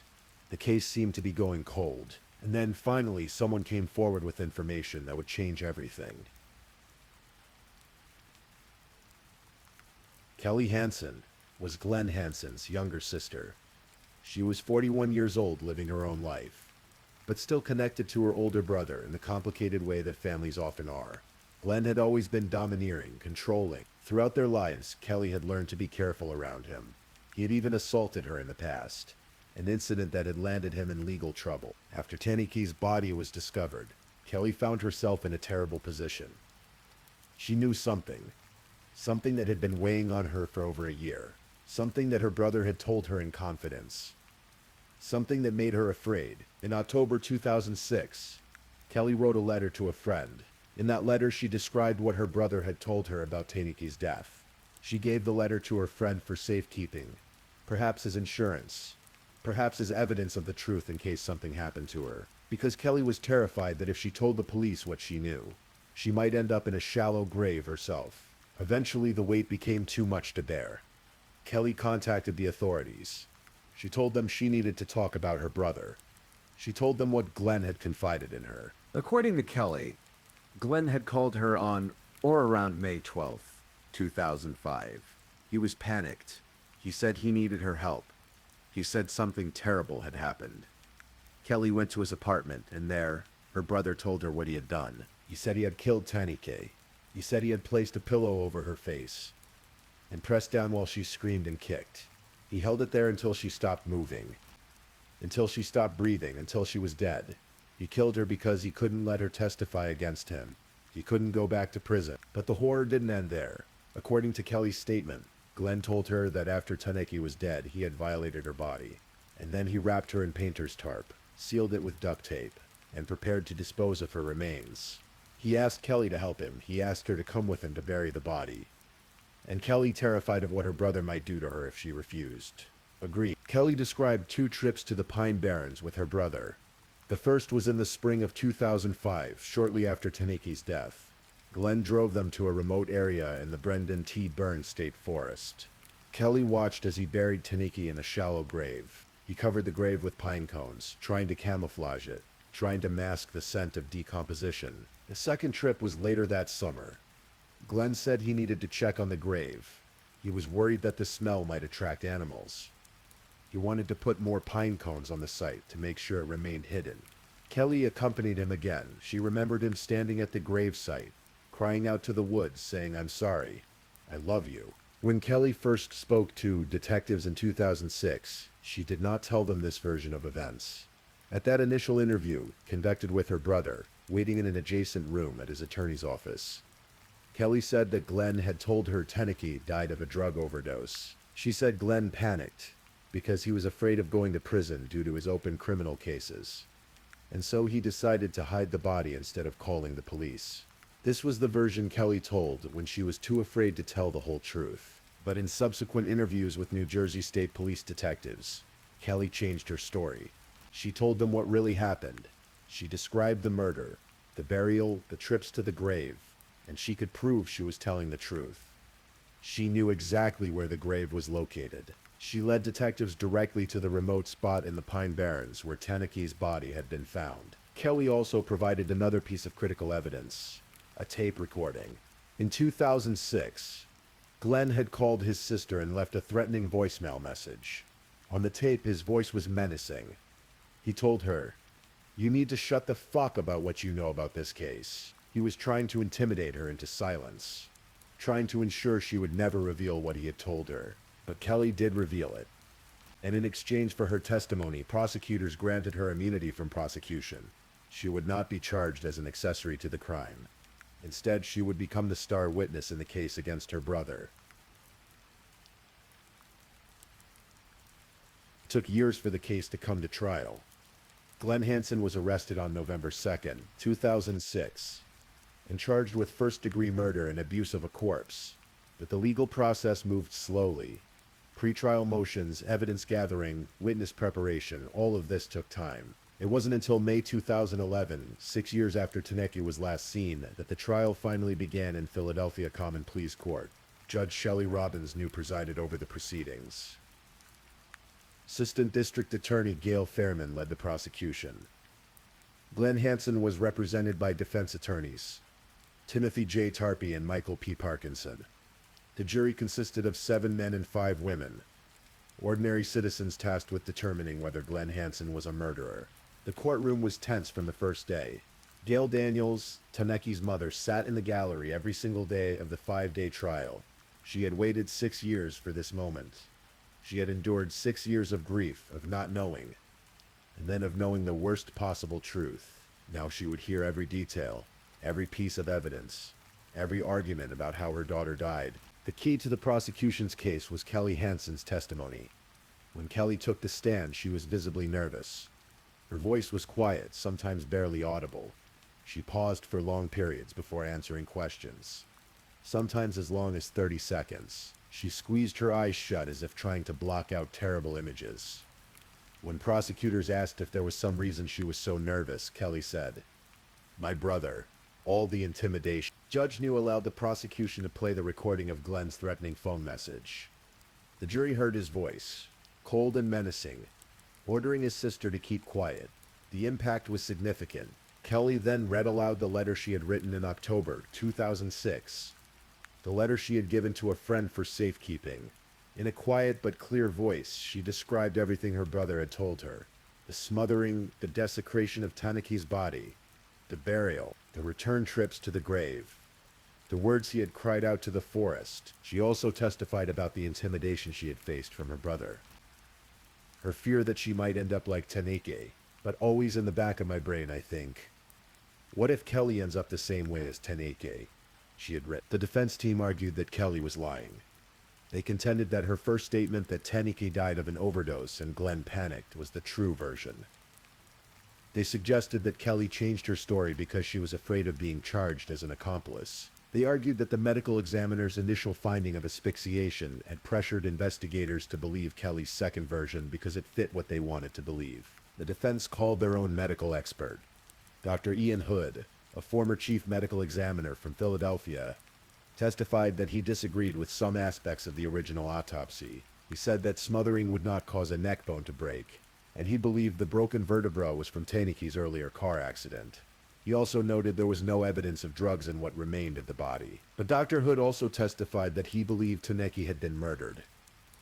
When asked if there was any possibility this was a drug overdose, as the defense suggested, Hood was firm.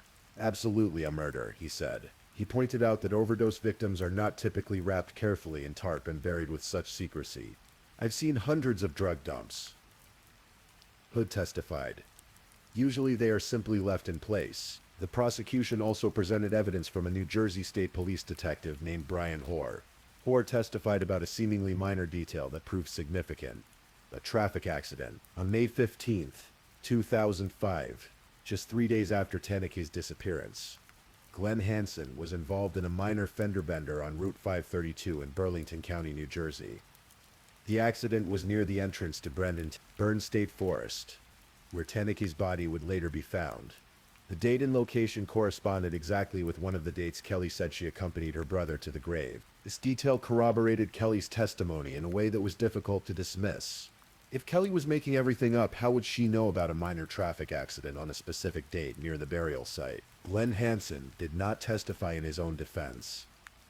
He sat at the defense table, a tall, gaunt man with thinning gray hair and wire-rimmed glasses, watching the proceedings with clenched jaw. As his sister testified against him, he glared at her from across the courtroom. The trial lasted 5 days. The jury deliberated for about 6 hours over 2 days. And on May 24th, 2011, they reached a verdict.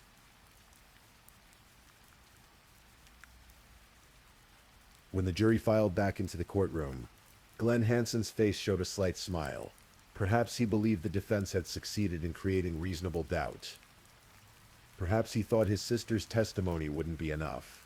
Perhaps he still believed he could escape justice for what he had done. But as the jury forewoman stood and read the verdict, that smile disappeared. His eyebrows arched. His expression fell. Guilty of first-degree murder. Guilty of abuse of corpse. Gail Daniels, who had sat through every moment of the trial, wept quietly. After 6 years of waiting, of grieving, of seeking answers, she finally had justice for her daughter. "I'm just glad it's over," she told reporters afterward. "I'm just glad he got his just desserts." A first-degree murder conviction in Pennsylvania carries an automatic sentence of life in prison without the possibility of parole. There was no sentencing hearing needed, no deliberation over punishment, Glenn Hansen would spend the rest of his life behind bars. The prosecutors had not sought the death penalty, so prison would be his fate until the end of his days. Judge New set a formal sentencing date for the following day, though it was merely a formality. The sentence was mandatory and unchangeable. Glenn Hansen, the man who had beaten Tanny so severely, she needed medical care. The man who had killed her to silence her. The man who had violated her body and buried her in a remote forest like garbage, would never be free again. Taneki's three sons, Yasin Damon and Yamin, grew up without their mother. They were raised by family members who did their best to give them stability and love in the wake of unimaginable loss. Their mother never got to see them graduate from school, never got to watch them become young men, never got to be part of their lives beyond those early years. Kelly Hansen, who had lived with the terrible knowledge of what her brother did for over a year, was free to move forward with her own life. She had done the right thing despite her fear, despite the intimidation. Her testimony had been crucial in bringing her brother to justice. And in a remote section of the New Jersey Pine Barrens, the site where Taneke Daniels lay buried for nearly a year remains a quiet place. The pine trees continue to grow.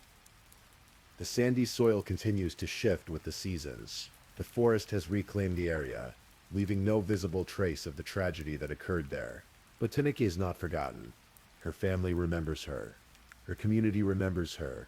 Her story serves as a reminder of the dangers of domestic violence, of the escalating patterns of abuse that can lead to tragedy, of the importance of believing victims when they come forward. Taneke Daniels was 27 years old when she died. She was a daughter, a mother, a sister. She deserved to live, to watch her children grow, to find happiness and peace. Instead, she became another victim of intimate partner violence. Another name in the long, heartbreaking list of women killed by men who claimed to love them. May her memory be a blessing. May her story encourage others to speak up, to seek help, to escape dangerous relationships before it's too late. And may we remember that behind every true crime story is a real person, a real family, a real loss that echoes through the years. Please, if you're still awake, let's move on to our last story.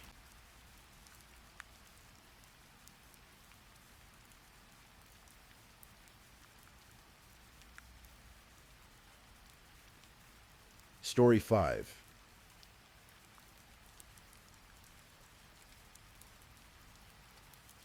Tonight we journey together through a story that unfolds slowly, like pages turning in the dim light of evening.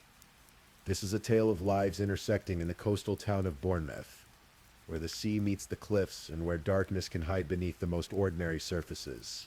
Take a deep breath. This is the story of Simon Shotton, a man whose life ended in the late summer of 2023. In circumstances that would shock a quiet seaside community and reveal the devastating consequences of addiction, manipulation, and violence.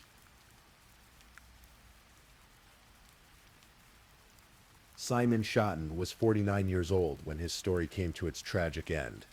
To understand what happened to him, we must first understand who he was, and the winding path that led him to Bournemouth in the summer of 2023. Simon was born into a family that would later speak of him with love, despite the complicated relationship addiction had forced between them. He had children, a son named Wesley among them, who remembered his father as someone filled with love and care, even when circumstances made that love difficult to show consistently. From an early age, Simon struggled. Life presented him with challenges that seemed to multiply as the years passed. But he was a hard worker, the kind of man who would take whatever employment he could find. Agency work, fairground positions, warehouse jobs. He did his best to stay in touch with his mother and his sons, even as the demons of addiction pulled at him from all sides. By his adult years, Simon's life had become increasingly chaotic. Drugs and alcohol had taken hold, pulling him into a world where survival often meant making compromises, where the line between victim and participant blurred in ways that made judgment difficult and compassion essential. He lived in Ipswich, Suffolk, for many years. In that town, in the flat landscapes of East Anglia, Simon became entangled in the world of county lines drug dealing, that modern scourge where organized criminals take over the homes of vulnerable people, using their addresses as bases for drug distribution. In April 2020, police attended Simon's address on Woodbridge Road in Ipswich. They found 188 wraps of heroin and crack cocaine, Simon explained to the officers that his home had been taken over by county lines dealers in exchange for selling drugs alongside a youth they had placed in his house. He was given 2 wraps of drugs each night. It was a form of payment, a form of control, a form of imprisonment. The court found him guilty of possessing crack cocaine and heroin with intent to supply. He received a 2-year prison sentence, suspended for 2 years. But addiction is not deterred by suspended sentences. By February 2022, Simon was back in Ipswich Crown Court. This time he was sentenced to 3 years and 1 month in prison for possession with intent to supply Class A drugs, along with possessing a bladed article. He served his time. In September 2022, Simon was released on license, stepping back into a world that felt both familiar and threatening. He had received threats about returning to Ipswich. There were drug debts. People whispered to the tune of £10,000. Returning to Suffolk felt like walking into a trap. So Simon made a choice. He decided to move to Bournemouth, a Victorian resort town on the south coast, where the beaches stretch golden and the pier reaches out into the English Channel. Perhaps he hoped for a fresh start. Perhaps he simply hoped for survival. Under the supervision of the probation service, Simon made the coastal town his new home. His probation officer arranged monthly meetings, coordinating through text messages. They even provided him with a SIM card for a mobile phone, a lifeline of sorts. But Simon had nowhere to live. Housing was scarce. Money was scarcer. He found shelter in the derelict remains of the Monbijou Hotel on Manor Road, a building that had been boarded up for approximately 10 years. The place was very run down in the slow process of being renovated. Simon lived in a small room with makeshift curtains and a bed. He paid no rent. Instead, he told his probation officer there was an informal agreement. He would stay there as security, deterring squatters from taking over the property. It was a precarious existence. But Simon was trying. He was checking in with probation, trying to stay clean, trying to navigate the impossible maze of addiction and recovery, while homeless and alone in a new town. Then, in the summer of 2023, Simon met Benjamin Atkins and Debbie Pereira.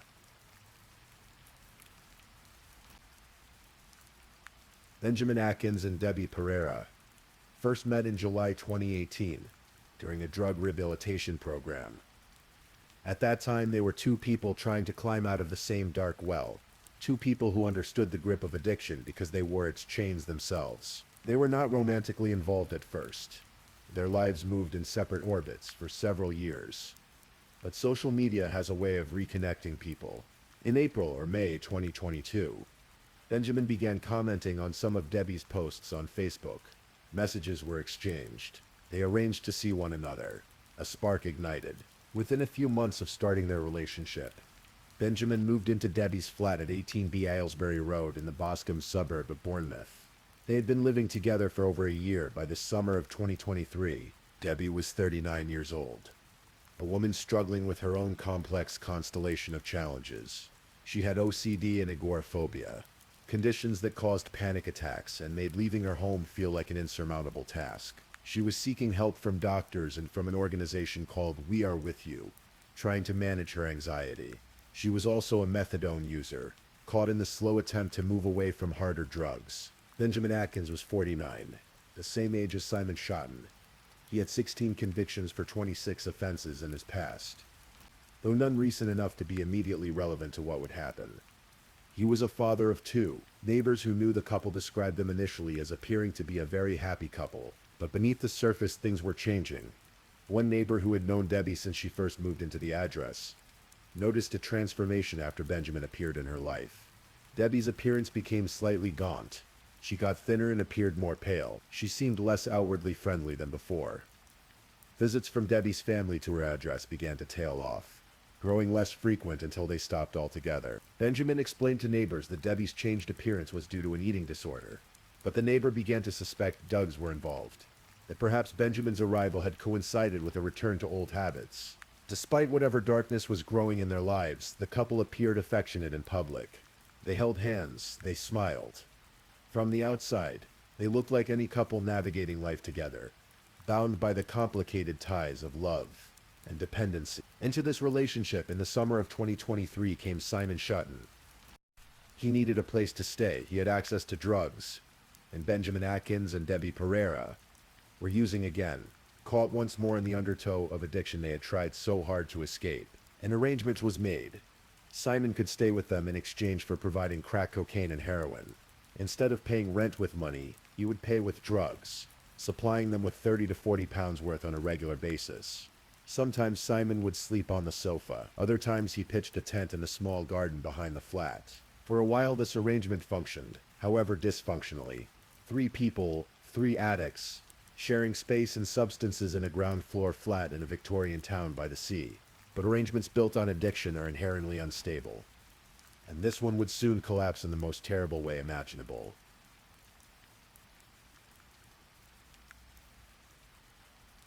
As July turned to August in 2023, tensions in the flat on Aylesbury Road began to rise. Simon went by the name Rio in his drug dealing life, and he was conscientious about maintaining contact with certain people. He had a friend, a woman he texted regularly.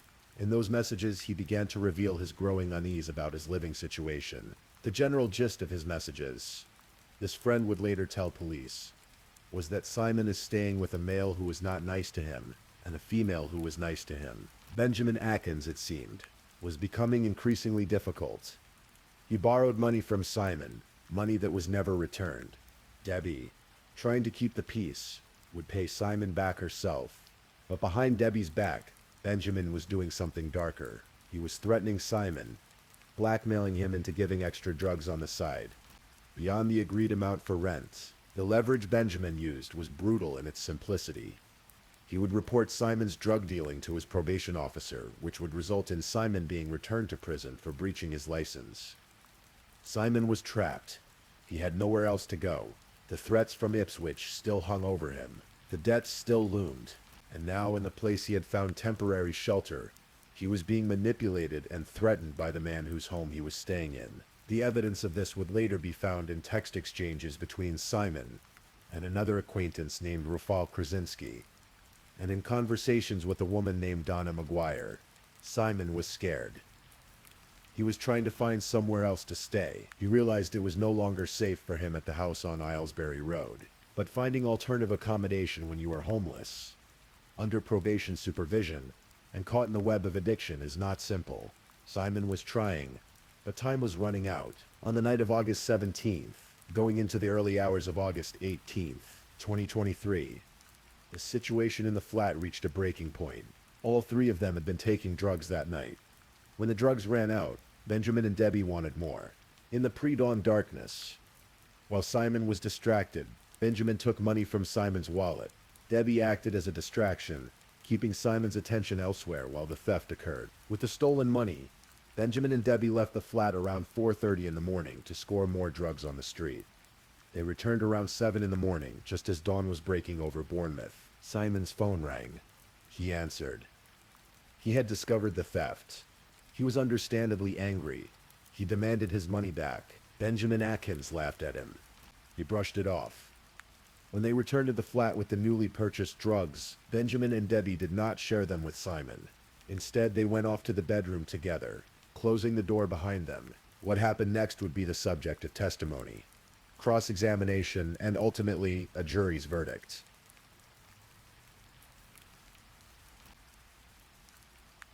According to Benjamin Atkins's later testimony, when he and Debbie returned home with the drugs that morning, they were confronted by an enraged Simon Schotten. In Benjamin's account, Simon was holding a syringe aggressively, threatening violence. Simon allegedly said, "You'd better have my money or I am going to kill you." Benjamin claimed that he tried to de-escalate the situation, promising to sell some items to repay the 30 thords he owed. But Simon, Benjamin said, was frothing at the mouth, livid with rage. Then, according to Benjamin's version of events, Simon pulled out a knife. He poked Benjamin in the stomach with it a couple of times. A fight erupted. Benjamin claimed he tried to defend himself by grabbing the knife. He described the scene as carnage, insisting that Simon was trying to kill him, and that there was no doubt about it. In his testimony, Benjamin said he tried to defend himself by stabbing Simon with the end of a plastic hairbrush, until it snapped, then by hitting him over the head several times with a speaker until Simon stopped moving. When Simon finally lay still, Benjamin checked his pulse. There was none. Simon Schotten, 49 years old, father, son, troubled soul, was dead. This was Benjamin's story. His claim of self-defense, but the jury would not believe it.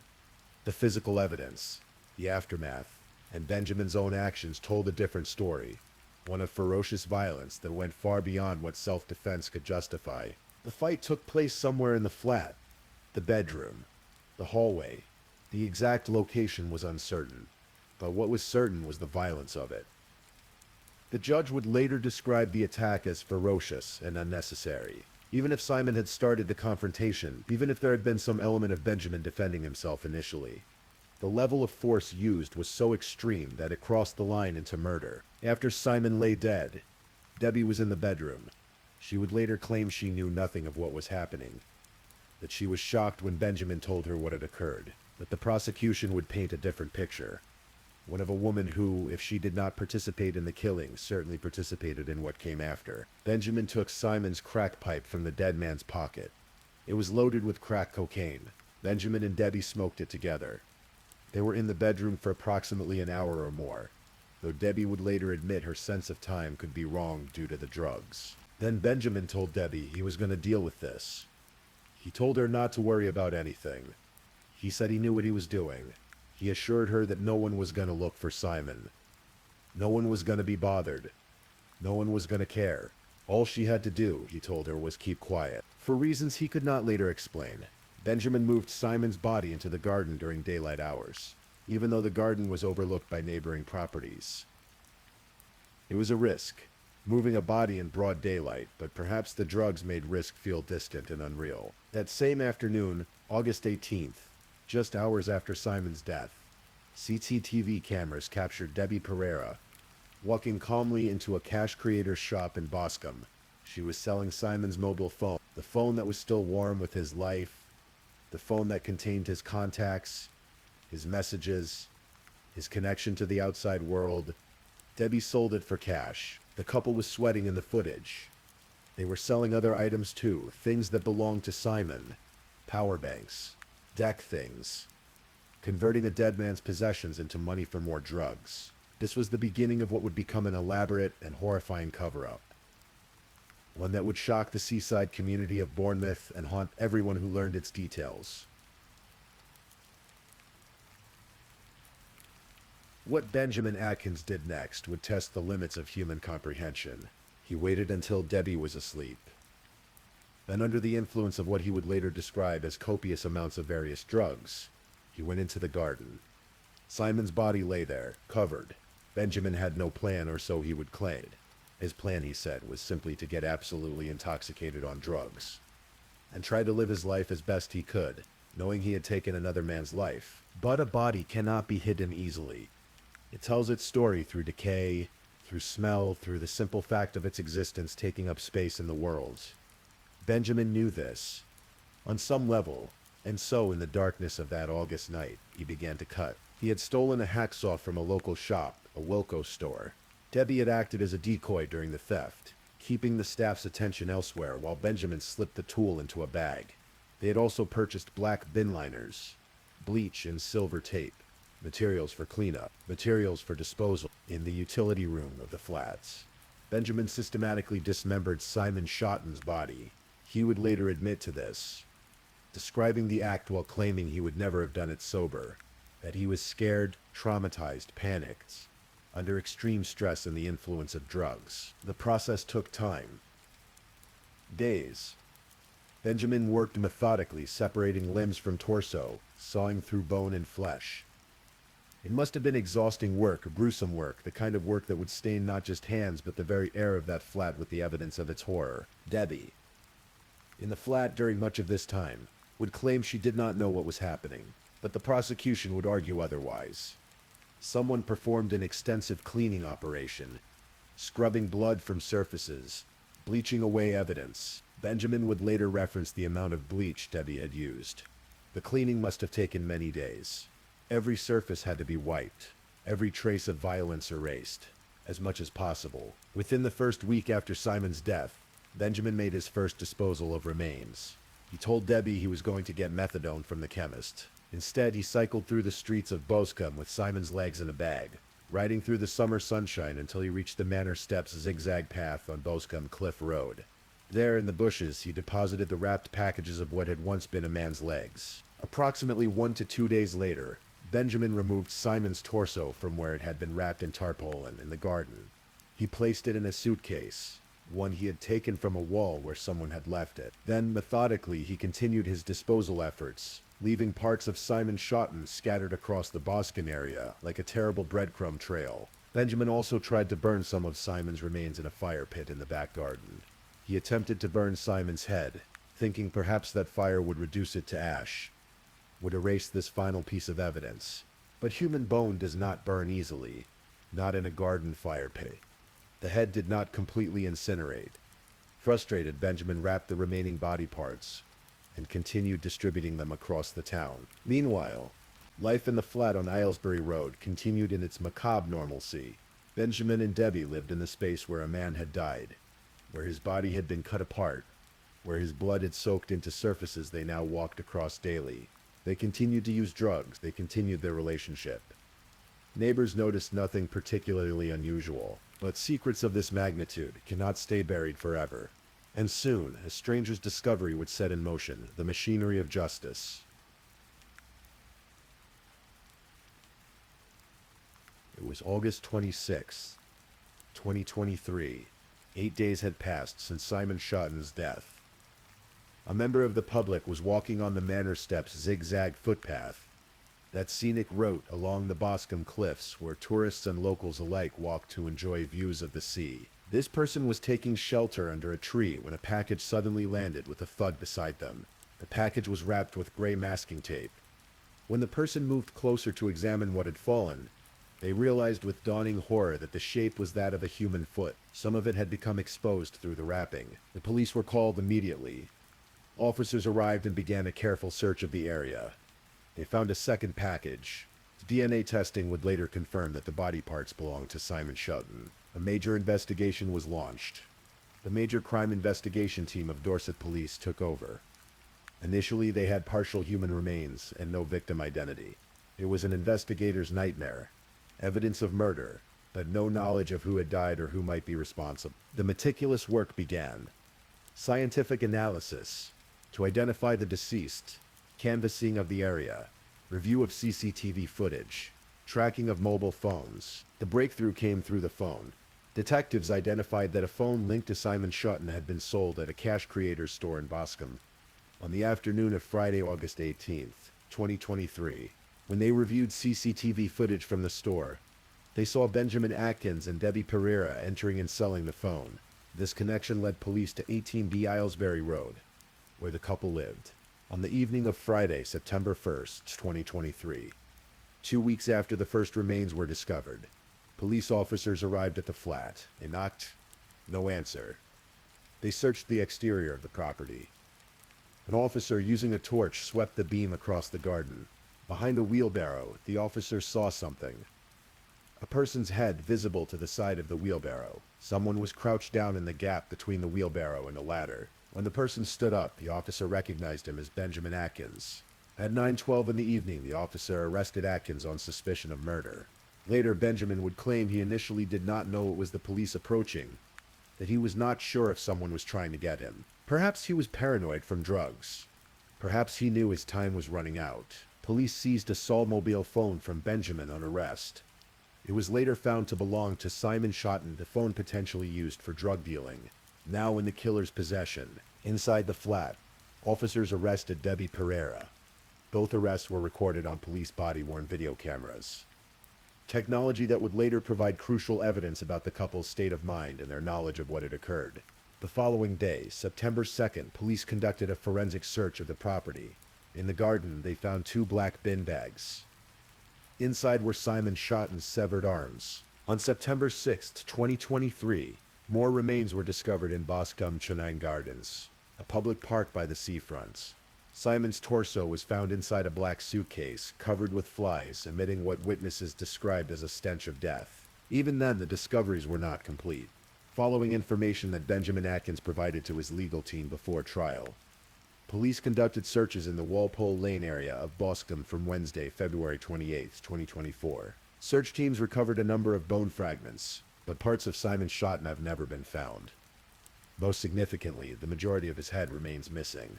Benjamin Atkins has never said what he did with it. His claim that it burned completely to ash in the garden fire pit has been dismissed as utterly implausible by forensic experts. Simon Schotten could not be buried completely. His family could not lay him fully to rest. This final indignity, this final cruelty, would weigh heavily on everyone involved in seeking justice for what had been done. The police investigation was painstaking and complex. Detective Chief Inspector Neil Third of Dorset Police's Major Crime Investigation Team led the efforts, coordinating a massive undertaking that would eventually involve thousands of hours of work. Officers reviewed countless hours of CCTV footage, tracking the movements of Benjamin Atkins and Debbie Pereira in the days following Simon's death. The footage told a damning story, the couple walking through Boscombe with a hacksaw, Debbie acting as a decoy during the theft, Debbie entering the cash creator's shop, calm and composed, selling a dead man's phone, the couple moving through their daily lives as if nothing had happened, as if there were not body parts hidden in their garden and scattered across the neighborhood. Police interviewed neighbors, friends, associates. They built a timeline of Simon Schotten's last days, tracing his movements, his communications, his growing fear. They spoke with his female friend, who provided the text messages revealing Simon's unease about the man he was staying with. They contacted Simon's probation officer, who could verify his regular check-ins, his attempts to stay on the right path, despite his circumstances. They examined Simon's criminal history, not to judge him but to understand the full context of his life, and the situation that had led him to that flat on Aylesbury Road. The forensic work was extensive. Blood evidence, DNA from the recovered remains, analysis of the cleaning materials purchased, examination of the hacksaw. Every piece of physical evidence had to be carefully documented, tested, and prepared for court. One of the most revealing pieces of evidence came from an unexpected source. When Benjamin Atkins and Debbie Pereira were transported in a police van to their court hearing on September 2nd, police had installed a covert recording device in the vehicle. The couple's conversation was captured. In that recording, Benjamin could be heard telling Debbie about getting rid of the arms from the garden. But more chillingly, Debbie asked Benjamin if he regretted anything. His response was captured on tape. "I'll look him straight in the eye and say, yeah, I'd do it again and again and again. If you let me go today, I'd find another one and do it again. Drug dealers and pushers. Kill, decapitate, and eat them." This was not the voice of someone acting in traumatized self-defense. This was someone expressing a disturbing ideology, a willingness to kill repeatedly. It would prove to be some of the most damaging evidence against Benjamin Atkins. There was another recording from the van, equally disturbing. Benjamin asked Debbie, apparently seeking some strategy for his defense, if he admitted that he cooked Simon's head up and ate his cheeks, would it get him off the hook? Whether this was dark humor, genuine consideration, or something else entirely, it revealed a callousness that shocked everyone who heard it.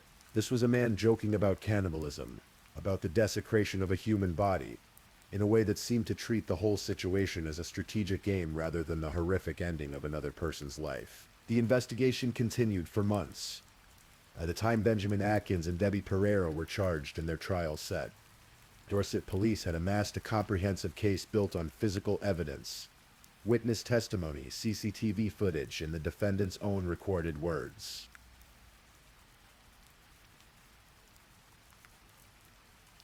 In April 2024, 8 months after Simon Schotten's death, Benjamin Atkins and Debbie Pereira stood trial at Winchester Crown Court.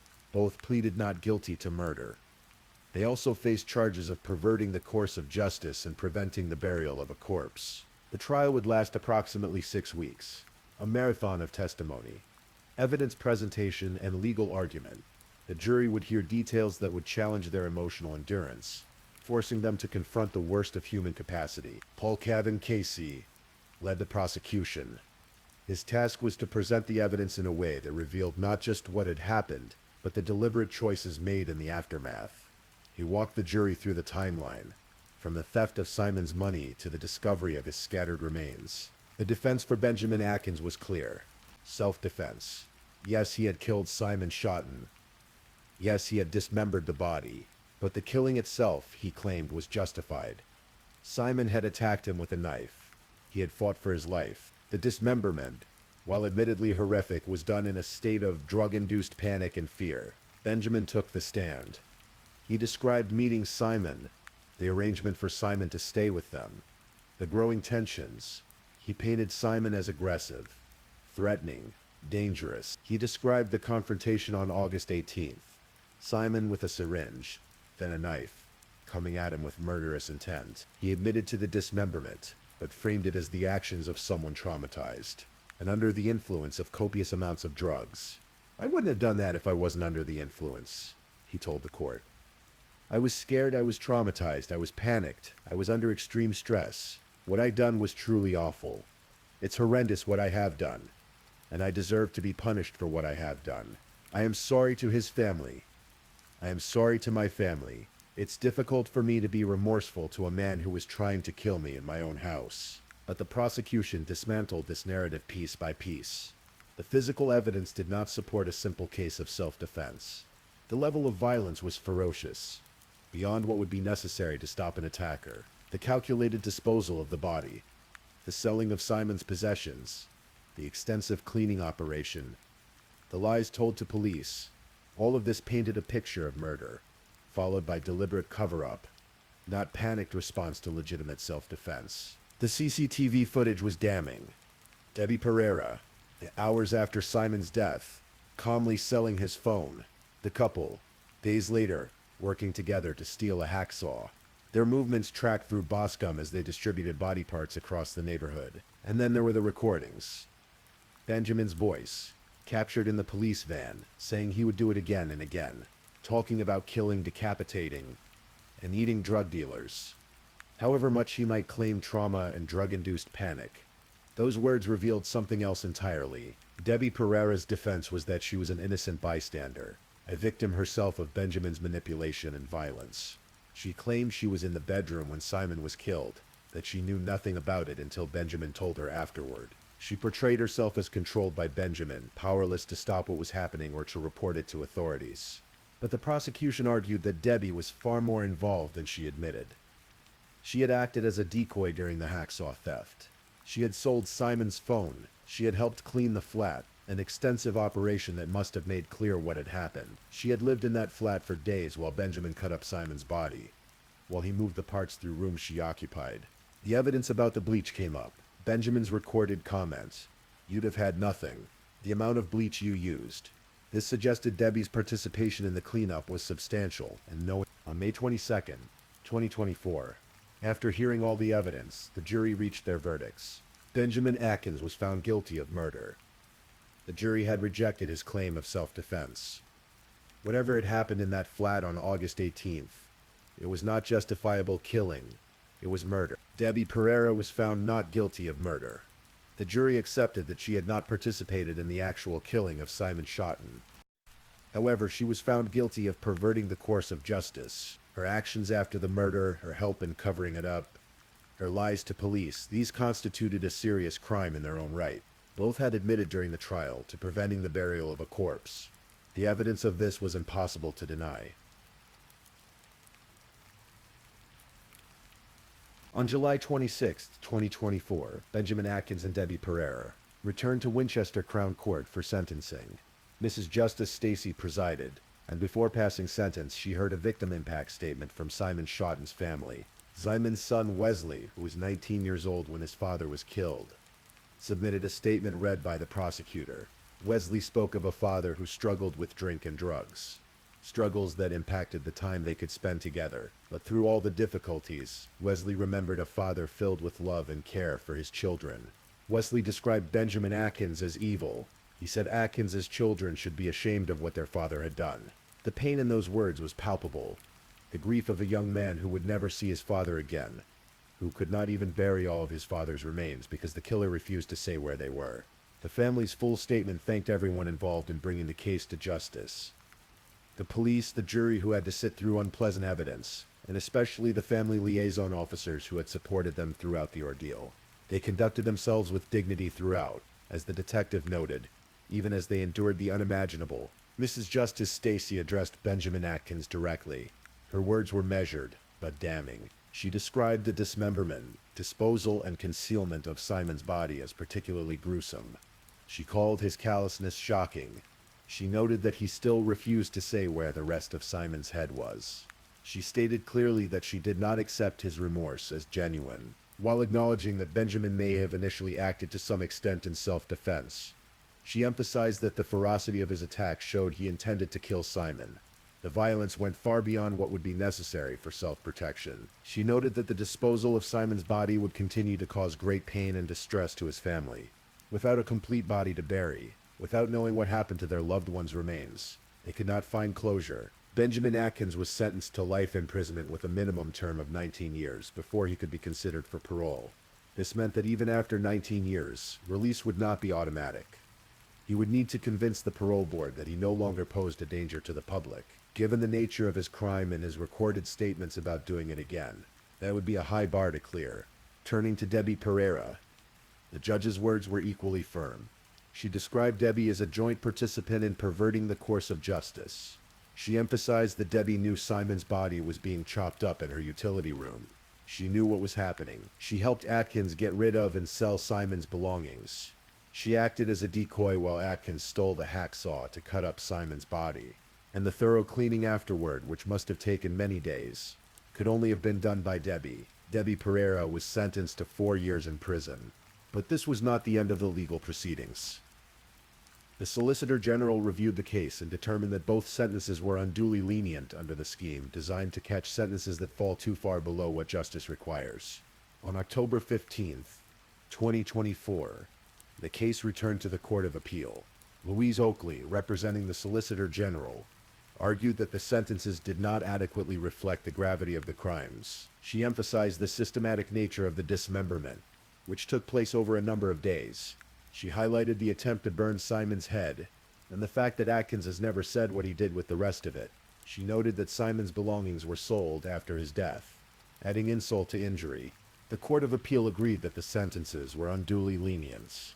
Lord Justice Bean, sitting with Mr. Justice Johnson and Mrs. Justice Heather Williams, acknowledged the respect due to the trial judge who had heard all the evidence, but they concluded that even accounting for that, the sentences were too low. Benjamin Atkins's minimum term was increased from 19 to 21 years. Debbie Pereira's sentence was increased from 4 to 6 years. These adjusted sentences reflected the true horror of what had been done. Not just a killing, but the desecration of a human body, the callous disposal of remains, the extended effort to evade justice, and the ongoing refusal to allow the victim's family to properly lay their loved one to rest. Simon Shawton was 49 years old when he died. He leaves behind his children, including his son Wesley, who must carry the weight of this loss. He leaves behind a mother who loved him, despite everything. He leaves behind friends who knew both his struggles and his kindness. In life, Simon was complicated. He made mistakes. He got caught up in the world of drugs, both as user and dealer. He served time in prison. He owed debts. His life was precarious, unstable, lived on the margin, but he did not deserve what happened to him. No person, no matter their past, deserves to be murdered and dismembered. No family deserves to be denied the ability to bury their loved one whole. Detective Chief Inspector Neil Third of Dorset Police spoke after the conviction. He acknowledged that Simon was a troubled and vulnerable man who lived chaotically on the fringes of the Bournemouth drug scene. But he emphasized what happened to him was entirely deplorable. Benjamin Atkins and Debbie Pereira, the detective said, took advantage of Simon's vulnerability to the degree that his life meant nothing to them when he had no more to give. After murdering him, they desecrated his body in the most horrific way, attempting to evade justice by chopping him up and dumping parts of him like rubbish. The casual nature of it, the everyday quality of the evil done, is perhaps what disturbs most. They smoked his crack pipe after killing him. They sold his phone hours later. They walked through sunny Bournemouth streets carrying pieces of him in bags and suitcases. They continued their lives as if nothing significant had happened. This case reveals uncomfortable truths about vulnerability, about how people on the margins of society can become victims precisely because they exist in spaces where normal protections and oversight don't reach. Simon was homeless. He was an addict. He was under probation supervision, but still fell through the cracks. He tried to check in with his probation officer. He tried to maintain connections with friends. He was trying in his way to survive. But he was also caught in an impossible situation. Threatened in Ipswich. Threatened in Bournemouth. With nowhere safe to go. The Montbijou Hotel, where he first sheltered, stands as a symbol of his precarious existence. A derelict building, boarded up, being slowly renovated while he lived in a small room, paying no rent. Existing in the liminal space between housed and homeless, between legitimate and illegitimate. When that situation became untenable, when he moved in with Benjamin and Debbie, he traded one form of precariousness for another. He thought he had found a solution, a place to stay in exchange for drugs. But he had walked into a trap. He was being exploited from the beginning, blackmailed, threatened, stolen from. And when he finally stood up for himself, when he demanded his stolen money back, when he allowed his anger to show, it cost him his life. The jury rejected Benjamin's claim of pure self-defense, and rightly so. The violence was too extreme. The Fafgare too calculated. The recorded statements too revealing. This was not a frightened man who defended himself and then panicked. This was someone capable of systematic violence, of treating another human being as disposable, of joking about killing more people in the same way. Debbie Pereira's role remains morally complex. The jury found her not guilty of murder itself, accepting perhaps that she was not the one who struck the blows. But they found her guilty of helping to cover it up. She knew what Benjamin had done. She knew what he was continuing to do as he dismembered Simon's body in their home. She helped. She lied. She sold the victim's belongings. Her sentence, even increased on appeal, may seem light compared to the horror of what occurred. But the law distinguishes between committing murder and helping to conceal it. The jury made that distinction. The judges at sentencing and on appeal respected it. For Simon Schotten's family, no sentence will ever be enough. No amount of justice can bring him back. No punishment can undo what was done to his body, to their peace of mind, to their ability to grieve properly. Wesley Schotten's words at sentencing captured this. His father was filled with love and care, despite all his struggles. But Wesley called Benjamin Atkins evil.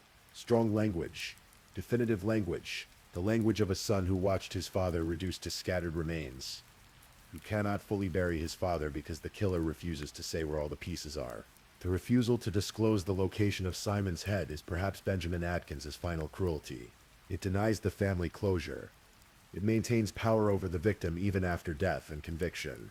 It says, implicitly, that even now, Simon Schotten's remains are not his family's to fully claim. Dorset police conducted extensive searches based on information Atkins provided through his legal team before trial.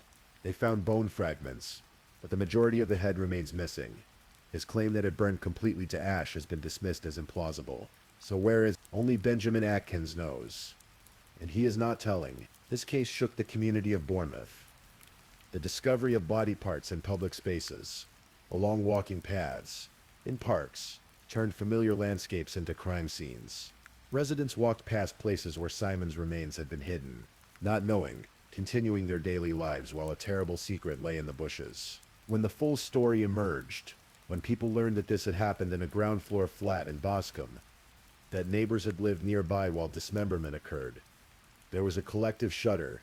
We live beside mysteries, beside hidden horrors, and often we never know until too late. The neighbors who saw Debbie's appearance change, who noticed her becoming gaunt and pale, who observed that her family stopped visiting. They saw signs. But what could they have done? What should they have done? It is easy in hindsight to say someone should have intervened, but in the moment, from the outside it is hard to know when concern crosses from appropriate to intrusive, when to respect privacy and when to investigate. This is the nature of intimate violence, of crimes that occur in private spaces. They unfold behind closed doors. The perpetrators wear normal faces in public. The couple held hands. They looked affectionate. No one suspected that they were walking through town with pieces of a dead man in their bags. The sea continues to break against the beaches of Bournemouth. The pier stretches into the channel. Tourists walk the promenade. The Victorian buildings stand as they have for over a century. Witnesses to countless lives, countless stories. Boscombe Cliff Road still offers its views. The manor steps zigzag path is still a scenic route. Buscomchine Gardens remain a pleasant park by the sea. But these places are marked now, changed by what happened there in the late summer of 2023. Simon Schoten's story is not unique in its elements. Drugs, homelessness, vulnerability, but it is unique in its particular tragedy. He was a real person with a real family who loved him. He had hopes, however modest. He was trying to navigate an impossible situation with limited options. His death was brutal. His dismemberment was horrifying. The disposal of his remains was degrading, and the refusal to disclose where all of him is buried compounds the cruelty even now. Benjamin Atkins sits in prison, serving a minimum of 21 years before he can even be considered for parole. He is 51 years old now. He will be at least 72 before he could potentially be released. More likely, he will spend the rest of his life incarcerated. His recorded words about doing it again, about killing and decapitating drug dealers, will follow him through every parole hearing, every assessment, every evaluation of risk. Debbie Pereira is serving 6 years. She will be released eventually, still relatively young, able to rebuild some version of a life.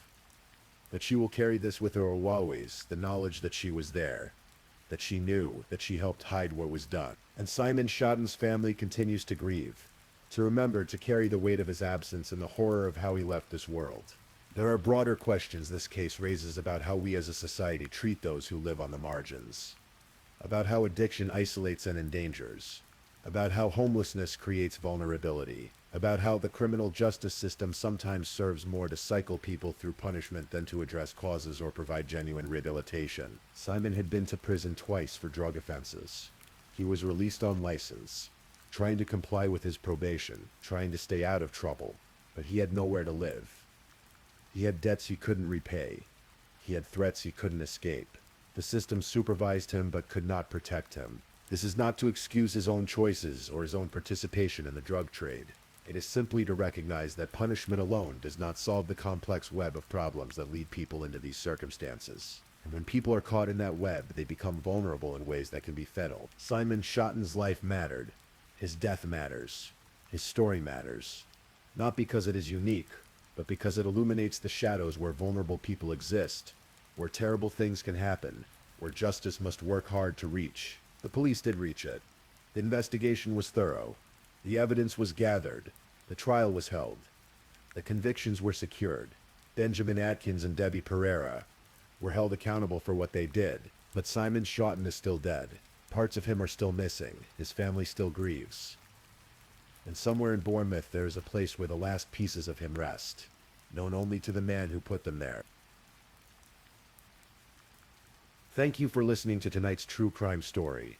Rest peacefully knowing that another story awaits you next time, ready to accompany you on another journey toward restorative sleep.